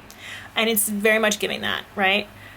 Now, with the starfish card, it explicitly talks about how, because they're so beautiful, people with starfish energy can get by on their looks alone, and they sometimes forget to tend to the depth that they have within. And that is exactly the same connotation as a vampire energy. Vampires, not only can they only go out at night, but it's like surface level. You know, they can never really let humans know who they are. So there's this idea of like secrets being kept here, or only being able to get to know other people on the surface, or even having to use other people for what it is that they want, and never really getting to know the other person on a deep level either. So I think that this vampire starfish person has lived a really long amount of time without anybody maybe caring to get to know who they are as a person on the inside, and that has made them a little bit cold-hearted and calloused. And they are used to having to pick themselves back up, but they don't look like what they've been through, okay? Starfish can regenerate their limbs. So like if a starfish's leg gets cut off, it will grow back. Just like if a bad bitch falls down, she's gonna get back up, beat her face, do her hair, go back out, and you're never gonna know that she is struggling, because this person does not look like what they've been through. They've been through some real shit. They've been through some scary, real shit. And there's no way that you'd be able to tell from looking at them who it is that they really are. But I think that nobody has really tried to get to know them in a very long time. Like I mentioned, it's like, damn, everybody only wants me because I look good. Everybody only wants me as arm candy or eye candy, or because I'm hot or whatever. People have like dropped to their knees in the middle of town square just to try and get a chance with me, but like they don't actually know who I am for real. And I don't think they're genuinely interested in knowing who I am for real. This is very classic hot girl lore. And it's sad. It's a very sad thing, because beauty can be a privilege, but it also sometimes can be a curse. Like Megan Thee Stallion said, gift and a curse, right? And I think that this vampire starfish person has kind of started to see, they appreciate the gift that they have of their beauty, and they're going to use it to its fullest extent. Let's be very clear about that. But they also are starting to realize like how much of a curse it is, whether that's to have to maintain this, or just because, again, they feel very lonely and isolated, and like nobody's ever really going to understand them except for maybe other hot people like them. This does not have to be a hot girl specifically. It probably is, but it doesn't have to be a hot girl specifically. I think that whoever this is, this vampire starfish person B, they're going to inherently understand this because they live some sort of alternative lifestyle that not everybody gets the privilege of having. Okay? And that's really the key main thing here. Not everybody gets to experience pretty privilege, and not everybody gets to experience being, you know, a famous person or whatever. Like, there's just some sort of experience that they have in their life that is not something everybody gets to experience. Okay? I don't really know how to explain it much deeper than that, because I think also this person, they don't like to get that deep. So I think they're hoping that they find somebody who can like break down their walls a little bit, you know. That brings us to the pioneer person, this pioneer sea serpent. And I'm not over here like, oh, knight in shining armor, Captain Save-A-Ho kind of energy, right? This pioneer sea serpent person, I think, is going to be the type of partner who can really draw the vampire starfish person out of their shell. They're going to be the one who helps them to express what it is that they're thinking and feeling, gives them the space to do so, to do that self-expression, and also like to cradle them while they're crying, or cradle them while they are battling some of their inner demons. It's giving very much like, oof, you guys, I'm having a hard time expressing this because it's very visceral, but it's also like, it's coming mostly in images. Like, it's like after a forest fire, there's like a firefighter who saves somebody and wraps them in a blanket and carries them away from danger, right? And like, yeah, in a little bit of a way that is like a Captain Save-A-Ho kind of thing, but it's like, it's not like they get off on doing it. It's just like, this is the type of person that the pioneer sea serpent is. It's very heroic kind of energy, but it's not doing it because they have a complex. It's more doing it just because it's what they do. You know, I think that this is going to be, the pioneer sea serpent person is going to be the first person who has given the vampire starfish person like a real chance. And when I say that, it's not like the vampire starfish person hasn't had relationships before, maybe even real relationships before, but I don't think that they've ever been seen for who they are. I don't think that people have tried to get to know them for genuinely them. And I think the pioneer sea serpent person is genuinely interested in getting to know vampire starfish. Interesting. I would not be surprised if these people were already engaged or were in a very passionate kind of relationship at this point, because I do see, again, this idea of like this gentleness of being held and protected and cared for here. I want to read the cards. So on Pioneer, it says, passion for doing and creating what has not been done before. Okay. Oof. Ugh. Sorry, you guys, I'm kind of like freaking out just because the energy is so potent, but it's almost like there's no words. I think these people, spirit stopped me. They're like, don't even say that. Don't say that. Don't say that. Okay. All right. I won't, because I'm not trying to feed anybody's delulu right now. What I will say is, there's a movie, and the movie is named Brown Sugar. Okay?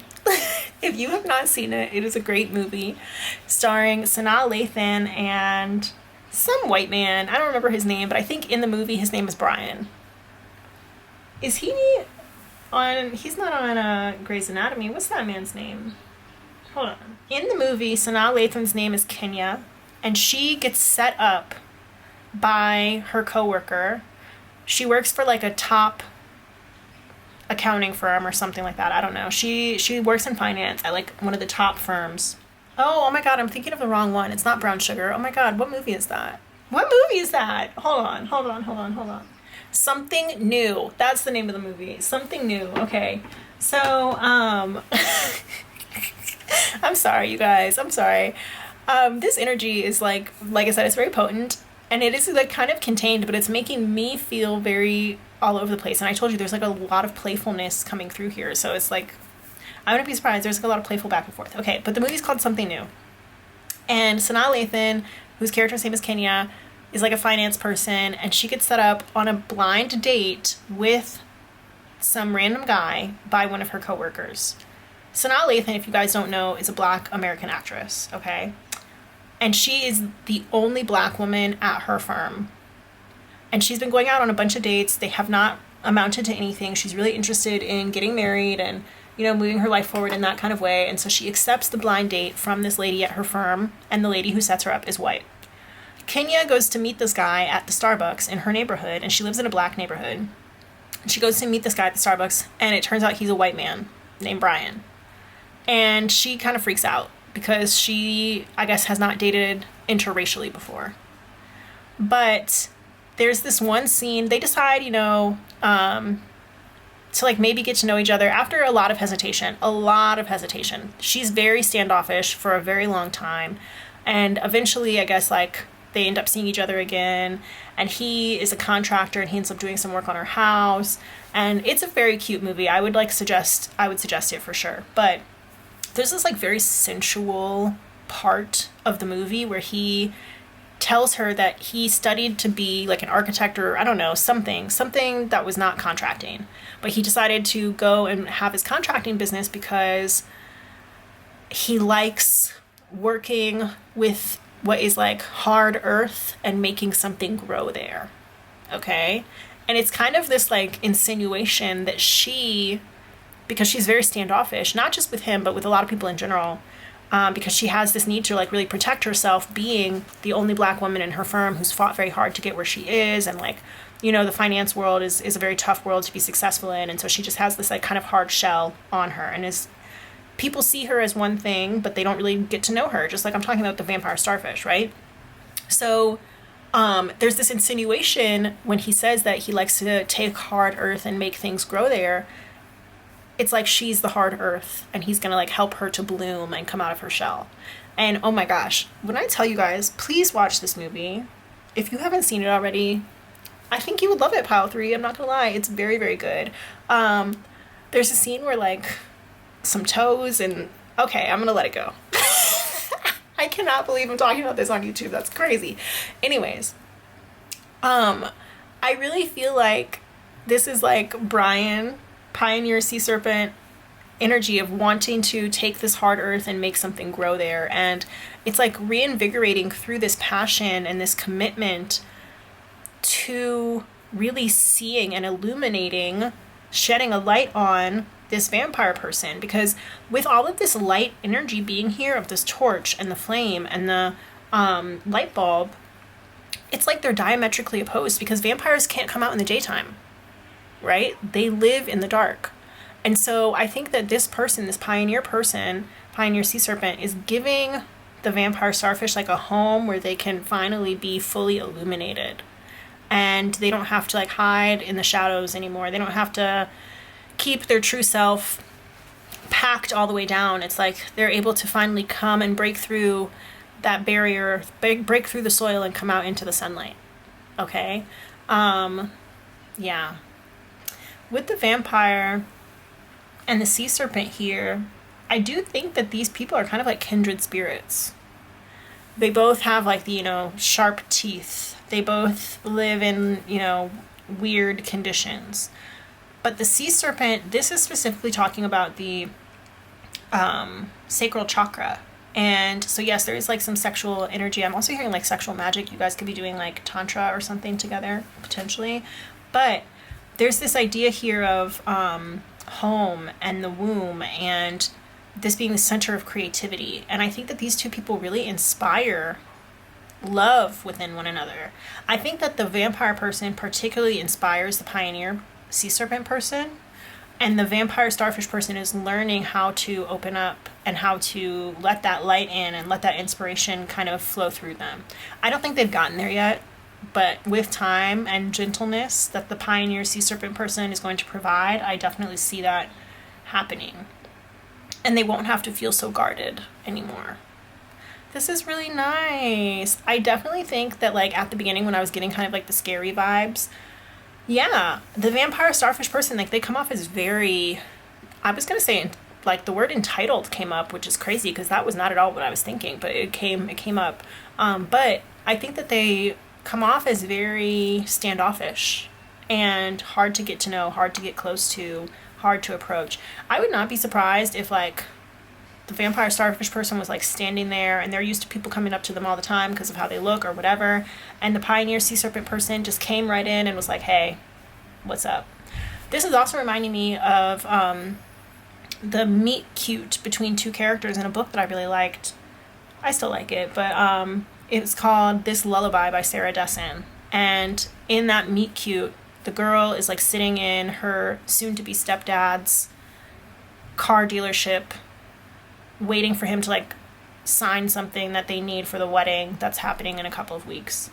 She's sitting there waiting for him to get out of a meeting, and this guy comes from across the room and just like sits down next to her, knocks her into her, and says like, hey, what's up? I'm Dexter, right? And the girl, her name is Remy, she's like, what the fuck? Like, you're really just gonna come over here and knock into me? You're not even gonna say sorry? You know, blah, blah, blah. And she is really taken aback at just like how smiley this stranger is trying to come and talk to her, because she is very much like, get away from me kind of energy, kind of girl, right? So I mentioned Black Cat Golden Retriever with pile 2, but it's even more here, Black Cat Golden Retriever with pile 3. But I'm very specifically getting that this vampire starfish person has encountered some legitimate reasons in the past to be standoffish. So, you know. But yes, there's a gentleness that is here. There's a passion that's here. There's a commitment that's here. And I wouldn't be surprised if you guys were already in a relationship or in a long-term situation right now. But yeah, I'm kind of like wondering why you're even here asking about this. Maybe you're the pioneer sea serpent person and you're wondering how the vampire starfish person really thinks about you because they're not super open, right? Or maybe there's like some sort of change that's happening in the relationship and you kind of want to see how the other person is dealing with it, you know? So interesting. I'm wondering like what would the pioneer sea serpent person be doing that could maybe make the vampire starfish person question? Maybe they're wondering, maybe you guys have been together for a long time and you're, you know, not engaged or haven't taken that next step. Maybe they're wondering if that's going to happen. I don't know. But so far it seems like things may have started off rocky, but I think that you guys are like in a good place at this moment. I would say another possibility for why you're at this reading is that maybe you guys recently had like an argument or something and you're trying to figure out, you know, how is this person feeling now after a fight. So, okay, let's take it to the next level. Let's go and see what their current feelings are. I'm going to go ahead and pull out the tarot cards. And no matter which person you were in the first part, this is going to be talking to you from like from the person who's on your mind from their perspective. Okay, so Spirit, please tap me into my viewers in pile 3. They want to know how the person on their mind is currently feeling about them. How is the person on their mind currently feeling about them? 6 of Coins here. How is the person on their mind currently feeling about pile 3? What are their current feelings about or toward pile 3? Spirit. Anything else? There we go. Okay. Fantastic. We have 7 of Coins. Oh, 6 of Coins, 7 of Coins. 4 of Cups, the Universe. We've got Knight of Coins, Page of Swords. Anything else? All right. And I'm going to go ahead and get a card from the Prism Oracle as well. I love this deck so much. I think it's so pretty. This is the Chinese Tarot. All right, let's see. How does pile 3's person currently feel about them? What are pile 3's person's current feelings? Okay. We got sadness and hunger. Both of those came out in the reverse. I'm going to keep that in mind as I read. Okay. I think that this person is getting over any sadness that they may have felt towards the situation. Some of them might, like, if you guys did get into a fight, it could be that, like, maybe they said some things they didn't mean because they were hangry or hungry. Or it could have been that this person really wanted something from you and you didn't give it to them, and they were upset. Or it could be that you wanted something from them and they didn't want to give it to you, and they're like, I'm not feeding into this, right? So it might have turned into a situation. They are feeling a little bit depleted and a little bit empty in this moment, but they are still overall, I would say, feeling lucky and looking to communicate. This is very much like an energy of taking things slowly and opening communication. Somebody may be like learning how to communicate a lot better than they used to in the past. There might be a situation where things have kind of slowed down in the relationship a little bit, and maybe it's almost like we're too happy, or maybe it's almost like things are going too well, and so we need a little why am I saying gossip? We need a little something. Gossip could be part of this with Page of Swords, actually.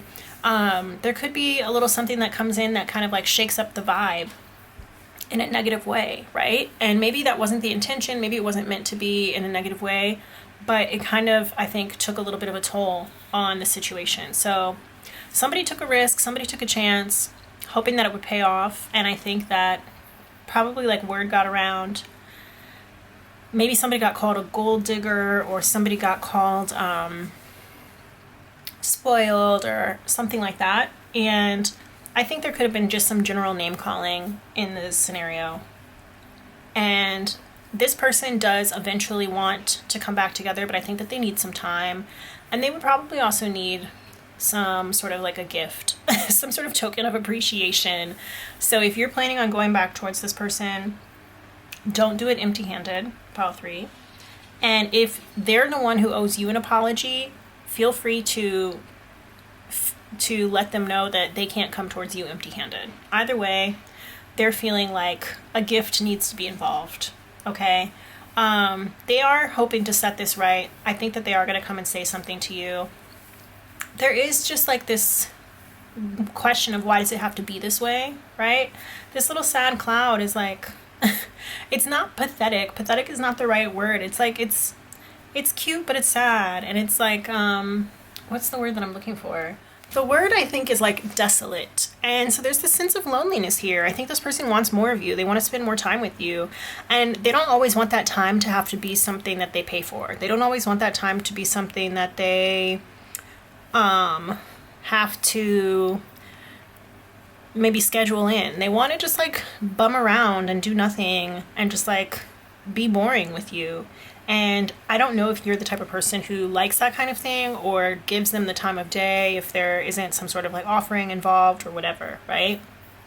Kind of like going back to the whole vampire thing of like, why would a vampire want to hang out with a human unless the human was willing to give them some blood, right? Maybe they're friends, maybe they, you know, build a relationship over time, but there's always going to be this like temptation there. And if they have like a symbiotic relationship where the vampire and the human are friends, but the human is, you know, providing the vampire with the blood that they need, and it's a reciprocal kind of relationship where the vampire, you know, helps the human with other stuff and offers protection or whatever, who knows? But like there's some sort of situation where it feels like, why is this always transactional? And this person is being patient, and they're hoping that like if they just offered you love or friendship, would that be enough? It's giving like 21 Questions by 50 Cent. Like, if I fell off tomorrow, would you still love me? You know what I mean? And so this person is feeling a little bit sad, and they're feeling a little bit empty inside. Like, I don't know if pile 3 would still like me if I didn't have these things, or I don't know if pile 3 would still want to be around me or pay me any attention or give me the things that I want from them if I wasn't able to provide or give them what little money I do have. And I think that this person could be really good in like an emotional way. They might have stability, like emotional stability that they could offer, but I think that they are hoping to invest more time, quality time, into the relationship. And that's really what they want to offer right now, is quality time and communication. And I think that money has been part of the deal, but they're hoping that they can still give you that. They're still hoping to grow towards being able to give more of that, because like we're moving from the 6 to the 7 and eventually to the Knight. So like they're working on their investments, but they know that it's going to kind of take a long time for them to get to that place. And so they're hoping that you're willing to, you know, reinvest in them and give them the time that they'll need to jump from this 6 of coins here, who maybe gets lucky sometimes, to this Knight of coins, who like has a true system worked out where they can get money, get what they need, provide in all the ways that they need to provide, and graduate to that level. For some of you guys, this could be like maybe you guys are students or something, or maybe somebody's at like an entry-level job and they're hoping that they can be promoted soon or something like that. But it's just, they're hoping that I'm hearing the Backstreet Boys, 'cause my love is all I have to give. Without you, I don't think I could live. I wish I could give the world to you. Your love is all I have to give. Right? And so like this person hopes that it's enough. They hope that it's enough.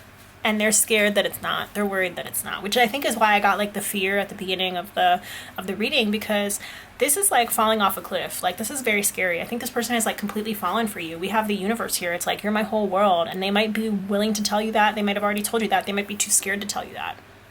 But they're sad because they just don't feel like they have enough to satiate you. They don't have what they feel is enough to make you happy. And so, yeah. Pile 3. I understand now. I was like, why would these people be here? Why would these people be here asking about this? Because it seemed like on the surface, everything seemed picture perfect. It all seemed so good. But now I understand that there are feelings of inadequacy and self-consciousness hiding beneath the surface, right? One person is like perfect in the eyes of the other one, and maybe both people share those feelings, but if that's the case, they haven't been vocalized or reciprocated. Okay, so this person just is asking for more time to grow. They want more time to give you what it is that you want, and they know that eventually they're going to be able to get there. They're also a little bit afraid that like they're never going to, even if they get to this place where they become the Knight of Coins, you're just going to be looking for a King of Coins. And they're like, is what I have ever going to be good enough for pile 3? And pile 3, I'm not shaming you. If the answer is no, the answer is no. You know what I mean? Go get your money, go get your bag, go get what you do what you do. You have to stay true to yourself. But when we had those two, the person A and person B, in the beginning, there was this element of this person right now is trying to get to know me and see me for who I truly am. Or this person is somebody who I really feel like I can pour into and I can help. And both of those are very valuable kinds of feelings. And so if you value that feeling more than you value the time, the energy, and the resources, like monetary resources that are being put in here, then maybe rethink a little bit of what it is that you're asking from this person. If not, then that's your prerogative and you're totally entitled to do whatever it is that you want. And I think that the word entitled did come through. I don't remember if it was in pile 2 or if it was in pile 3, but if it was in pile 3, then yeah, it is here. So let's get some advice. We're going to get a little bit of advice for you, my viewer, using the Lover's Oracle. Spirit, what advice do you have for my pile 3 viewers? While I'm doing this, don't forget to like the video, subscribe to the channel. That's my advice for you. But Spirit has some advice. What's the advice here from Spirit about this connection? The advice is, it is important right now to take a step back and spend some time alone. Instead of placing your focus on another, now is the time to give to yourself. Okay, so this idea of being able to give to yourself, yes, you may need to give this person some time. Maybe you guys are fighting right now. Maybe they need a little bit of a break. But to give to yourself, you guys might need to work on, if you're not self-sufficient, then you might need to work a little bit on self-sufficiency so that you don't rely on this other person so much. Or if you are the person who's been giving a lot in the relationship, maybe you need to turn that energy inward and, you know, give yourself the gifts, the time, the love, the affection, and attention that you would normally give to this other person. All right, we have here time. You're trying too hard. Give it time. Exactly. You know, give it time. Give it time, pile 3. I think that with time, you and this other person are both going to realize like what's really important in this connection. According to you both, what's really important in this connection. And you will come to some sort of agreement. So, is there any more advice? I think not. Also, there's another message coming through and a little bit of trigger warning for ED. Okay. Somebody in this relationship could be suffering from an eating disorder. And if that's the case, I think that it's making the other person really worried and upset. And I think that there's a lot of energy being put in trying to figure out, like, how can I get pile 3 to eat? Or how can I get pile 3 to, you know, nourish themselves and give to themselves? And they've been trying to try like a lot of different things. It's almost like they're, you know, throwing spaghetti at the wall and seeing if it sticks, trying a lot of different things and putting in a lot of time and energy into this, but they're worried that none of this is gonna end up working out. So they are a little bit concerned health-wise, I think, and they're wondering how they can talk to you about this, and they're trying to like work up a plan that will actually work. So yeah, with this advice here, it's making me think that pile 3, you have to give yourself some time, take care of yourself, and, you know, let what happens naturally happen, right? If you feel a hunger for something, don't deny yourself of that thing, okay? So, yeah. And let me know. This is like a very small, probably, group of people. I don't know how many people are going to end up watching this video, but it is a message that did come up, so I felt like I needed to say it. I also do zodiac readings on my Patreon. If you guys are interested in that, I do weekly zodiac readings there. The link is down below in the description box. Thank you so much for watching, pile 3. I will see you in the next one. Bye!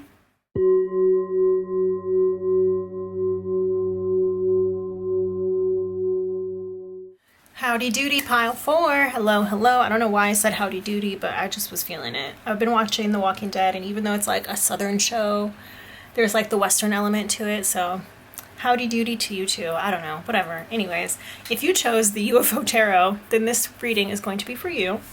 We're not doing identifiers today, but we will do an energy check-in. So I'm going to go ahead and put this deck off to the side, and we're doing like a person A, person B kind of format. So you may recognize yourself more in person A, maybe more in person B, or there could be some mirroring going on, and you may recognize yourself a little bit in both. Okay, so it's up to you. And if you don't recognize yourself in either, feel free to go check one of the other piles. Seeker, right? Feel free to go check one of the other piles. Go seek the other piles. I love it when that happens. Anyway, Spirit, please disconnect me from an energy of any of the piles that came before and connect me deeply into the energy of my pile 4 viewers and the person that they're asking about, okay? Pile 4, Spirit, who are my pile 4 people? Let's do person A as the first card, person B is the second card. I'm going to shuffle one more time. Alright. While I'm doing this, don't forget to like the video and subscribe to the channel. Alright, Spirit, thank you. We're going with this. Pile 4, person A. We have Samaritan, okay. Pile 4, person B. We have Don Juan. Interesting energy. Okay. Now, is there anything else? Alright, we're going to get also some animal cards for you to give us a little bit more clarity into the situation. And let's see, Spirit. Person A is the first card, person B is the second card. Okay. And I feel very like grateful that you're here, pile 4, so thank you. So person A, we have here Earthworm in the reverse. I'll remember that. Person B, Whale, also in reverse. Okay, cool. Alrighty, let's see. And just to finish what I was saying before, I'm very grateful to have you here and also that you're part of my collective. So thank you. Don't forget to follow me on all the other social media platforms as well. Anyways, I like to get a little bit of connecting energy, and I want to see like what is happening in this relationship right now. This is not going to be their current feelings. We'll get to that with the tarot. This is still the energy check-in. So what is happening right now in this relationship? Spirit. Okay, what's happening? We have the riddle and the mask. Okay, that's weird. This is like, are you guys like Batman fans or something? Are you guys watching a lot of Batman? Is there more? All right, I don't know, but this is just making me think of like the Riddler or the Joker or Jim Carrey. Wasn't he played the mask, but was he also in Batman? Was he the Riddler? Hold on. Let me look that up real quick. Yeah, he did. Jim Carrey did play the Riddler in Batman. I think it was like Batman Forever or something. So maybe that's a relevant reference for you. Spirit, what else is going on in this relationship right now between these two people? What do we have here? Oops. Maybe somebody's dropping the ball in some kind of way.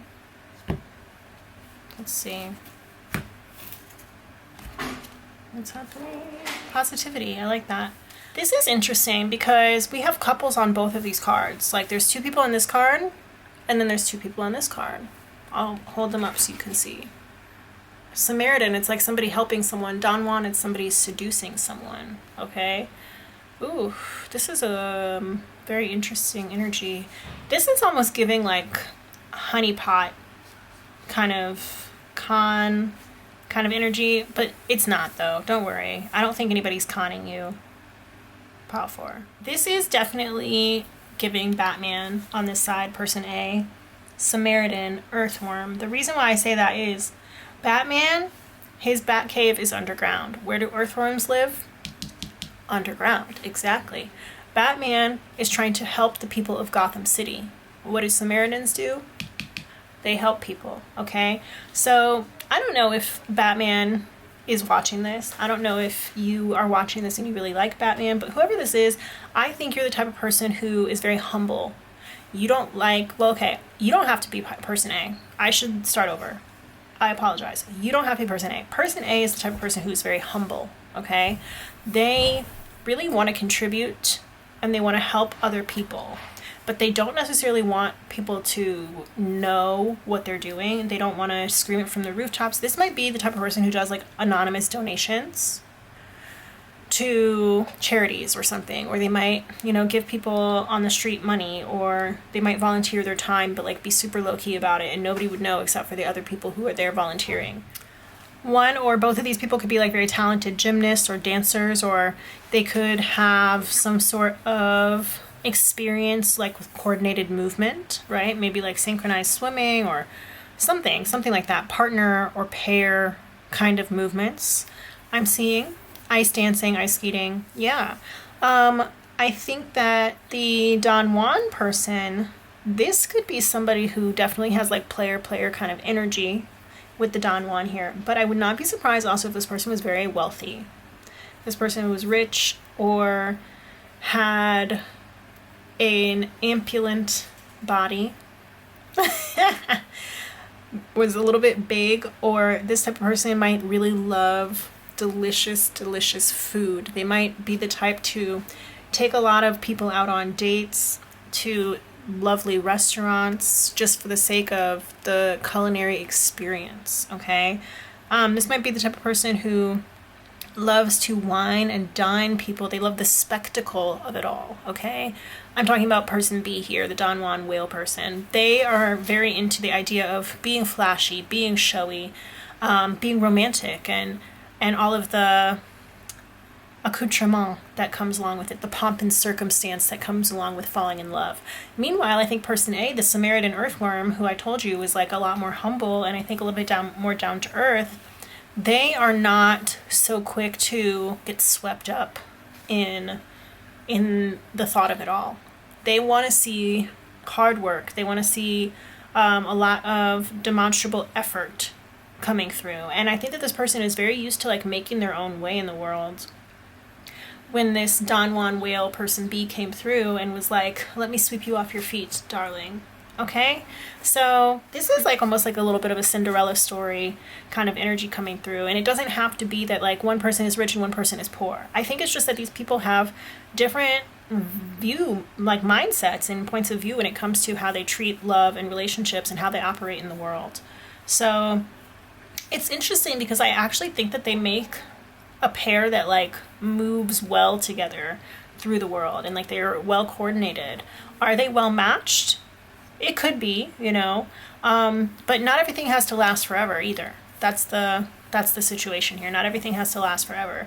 And I think that this relationship itself has like a lot of mystery to it. It might be that these people only see each other in a certain context, or there's not a lot of being able to kind of like peek behind the curtain, so to speak, right? If you guys have ever seen The Wizard of Oz, then you know that there was like a curtain once they got there, and, you know, they find out that the wizard is like, spoilers, just like some normal dude, right? And it's this idea of peeking behind the curtain to see really what's going on here. I think that both people are probably decently okay with how things are right now. We're going to see later when we get to the tarot for their current feelings about you, because I think I wouldn't be surprised if for one person the mask was slipping a little bit, where maybe one person has started to want more than the arrangement was agreed upon. Okay? I think that you guys kind of had a situation or an arrangement that worked for you, and now it's like maybe things are changing. Maybe a third party has come into the mix. Maybe there's something else. And the third party doesn't have to be a person. It could be a circumstance as well. But I think that like you guys were doing perfectly well and very coordinated in your movements, but now something has kind of come in to add a big question mark to the scenario. And it looks like there's something that needs to be discussed or something that needs to be revealed. But overall, I see you guys having like a very happy time together. I think that both people really enjoy each other. There is this like potential, it's a little bit scary here, of course, of like being taken advantage of or being crushed in some kind of way. Even though I think the Don Juan whale person is like by nature a much more emotional person, they also are much more maybe influential or much wealthier or much bigger physically, right, than this Samaritan earthworm person. So there's some sort of power imbalance here where the Samaritan earthworm person could be put at a disadvantage, I think, in comparison to the Don Juan whale person. So this is, right now, things seem like they're good, but there's something weird happening here, or something weird is changing in the scenario that is asking all these questions. What is that song? What is that? It's not a song. I think it was from YouTube like a really long time ago, where it was like asking all them questions, asking all them questions, asking all them questions, taking something, assuming. Hold on, let me look it up. Yeah. Okay, yeah, why you asking all them questions, making statements, assuming, right? This is the song Questions by Emmanuel Hudson. And it was maybe a YouTube video or something. It was a meme, but it's this idea of like, there's the hook in the song where it's like, where? Who? You been where? With who? Right? So I think maybe there could be like a hint of like possessiveness that has started to come in, and maybe like the mask is slipping a little bit, because again, I think you guys had this like kind of arrangement happening, and whether that is like you guys are in an exclusive arrangement, exclusive relationship, maybe there's like a seeking arrangements kind of thing going on here, maybe whatever, it could be anything. But I do think that there are somebody starting to question another person's loyalty. I would not be surprised if the Samaritan earthworm person started to question the loyalty of the Don Juan whale, okay? And I think that there's mistrust being sown in here. And the Samaritan earthworm person wants to think the best, which is why we still have positivity here. But there's just a lot of unanswered things here with the riddle. There's a lot that they don't know about this Don Juan whale person. You see how this card is like very dark? This person really enjoys living in ambiguity. And like I said, they like the show, the pomp and circumstance of the show and tell of romance. And so they might really enjoy having a lot of different people around them. And it could be causing jealousy, or it just could be like, don't ask me questions about my business. Don't ask me about blah, blah, blah, right? This is making me think of The Godfather, when Kay goes to ask Michael, about his business. And he's like, don't ask me about my business, right? Because like there's just some things that you don't want to know. And I think that this Don Juan whale person really doesn't want to hurt the Samaritan earthworm person, but they're also not really willing to give up their lifestyle or whatever it is that like they're hiding. Okay, so overall, with the positivity card here, I think you guys have a good time together. I think a good time is had, but somebody's starting to ask all them questions and it's causing a little bit of discord in the relationship. But it's also illuminating in kind of a way. I don't think that this is necessarily, like, by asking the questions, I don't think it's necessarily going to lead to the end of the relationship. I think it just gives both people more information that allows them to move the way that they want to move. When I move, you move, just like that, right? Ludicrous. I think that it just gives both people more information so that they can move how they want to move, do what they need to do, and keep their expectations realistic. So, interestingly, we have some mirrored imagery here with this earthworm being like kind of all tangled up, and then this riddle, there's like a snake. It's not actually snake because we don't get to see the head, but it's like a snake rope all tangled up here too. So yeah, I think that the Samaritan earthworm person is the one who is starting to want to untangle the riddle here. They're wanting to pull the thread and see how far it goes. The Sweater Song by Weezer coming through. If you want to destroy my sweater, pull this thread as I walk away. Watch it unravel, I'll soon be naked, lying on the floor, I've come undone. Okay, so they're like pulling at threads. And I'm not gonna say grasping at straws. I guess I could say that. Because I think that maybe there's so little information here between the two of these people, that so little information, personal information that's shared, I think, between these two people, that like the Samaritan earthworm is like grasping at straws. Like, let me get just anything. Just give me anything. And it's like every little thing that they learn, they're adding it to. It's like their clue board. You know, like their bulletin board where they keep all their clues to try and figure out who this Don Juan whale person really is. So, yes, we have a lot of mystery. It's very mysterious. Let's go ahead and see what's going on with the tarot and like what their current feelings are. I do also think that these two people have a good time together. I think that's an important part.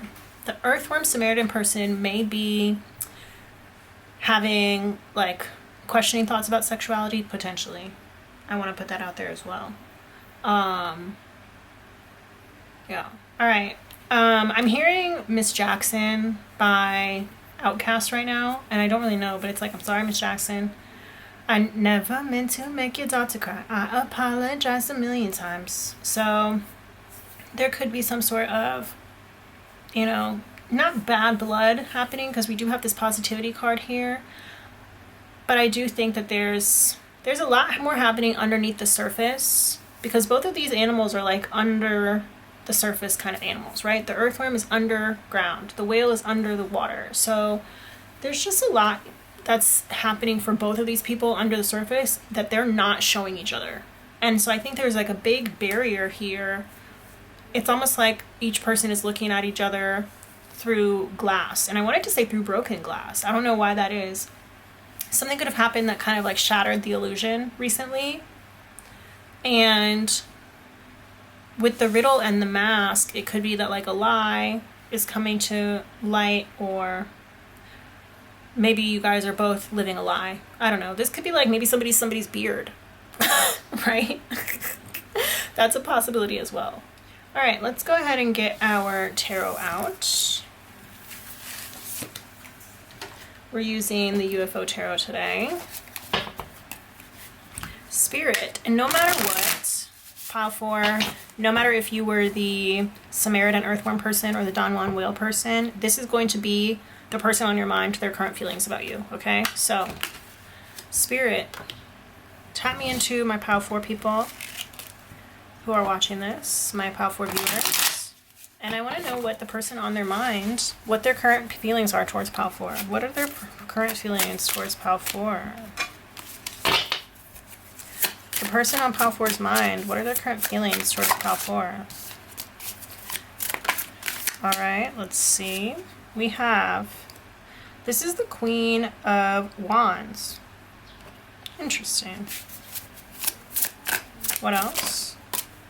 So yeah, they find you very attractive. We have here the Sun.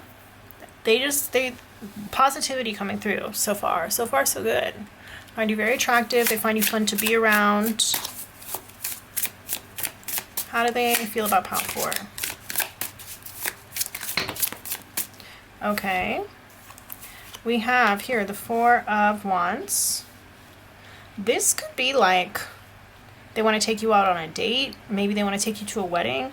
I don't know. Maybe they're starting to think more seriously about you. We have the Ace of Wands here now too. They might be starting to think a little bit more seriously about the relationship. And maybe they're wanting to bring it from the shadows or from like a less serious place to a more serious place. We have the High Priestess. No, this is the Emperor. Okay, interesting. The 2 of Cups, yes. The 9 of Pentacles. This is the Chariot. And the Ace of Pentacles here. This person is actually like really interested in having something more serious with you.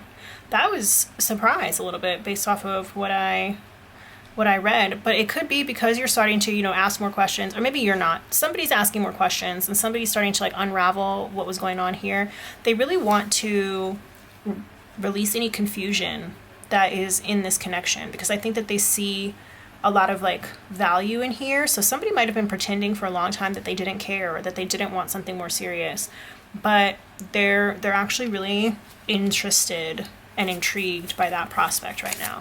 They find you to be very beautiful. They think you would make a perfect partner. And I mentioned earlier, like arm candy. They think that you would be great arm candy, perfect partner in that kind of sense. They want to, we have here the Ace of Wands right on top of the Ace of Pentacles. So they really think that this has like a ton of potential. Wheel of Fortune here, and they want to try their luck. Some of them might want to like take you gambling, take you to a casino or something and have you like blow on their dice, right?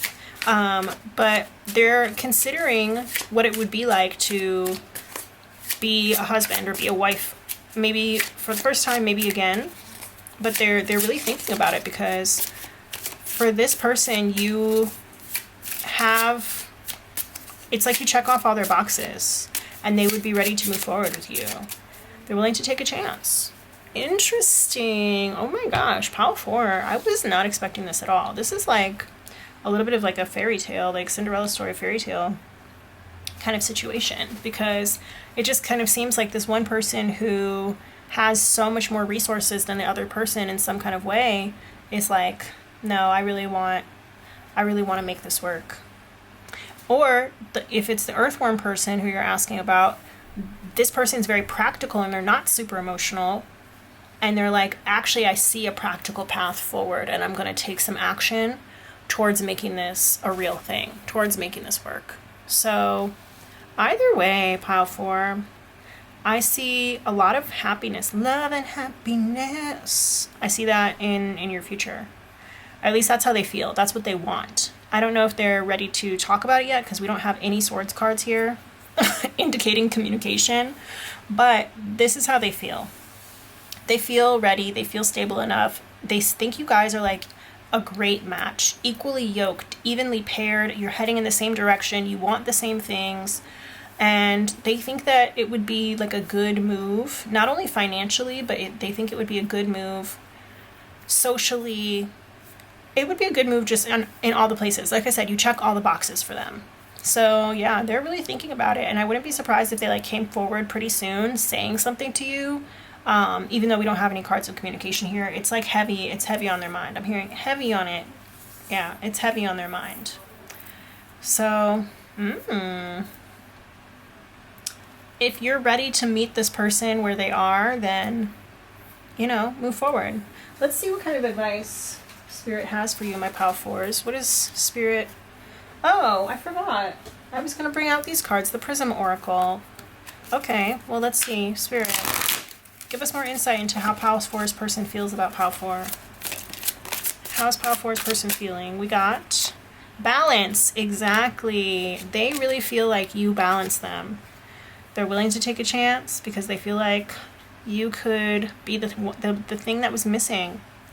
It's like you're my other half. Mi media naranja. My other half. They might not have said it, but it's how they feel. So that's beautiful. Is there more? I feel like there's one more card, maybe another couple cards that want to come out. Magic. Aww. Do you believe in magic? You make this person feel like true love is real. Like magic exists. Wow. Pile 4. Who are you? I know you're sexy. I know that because we have the Queen of Wands here. So definitely like a little hottie patati.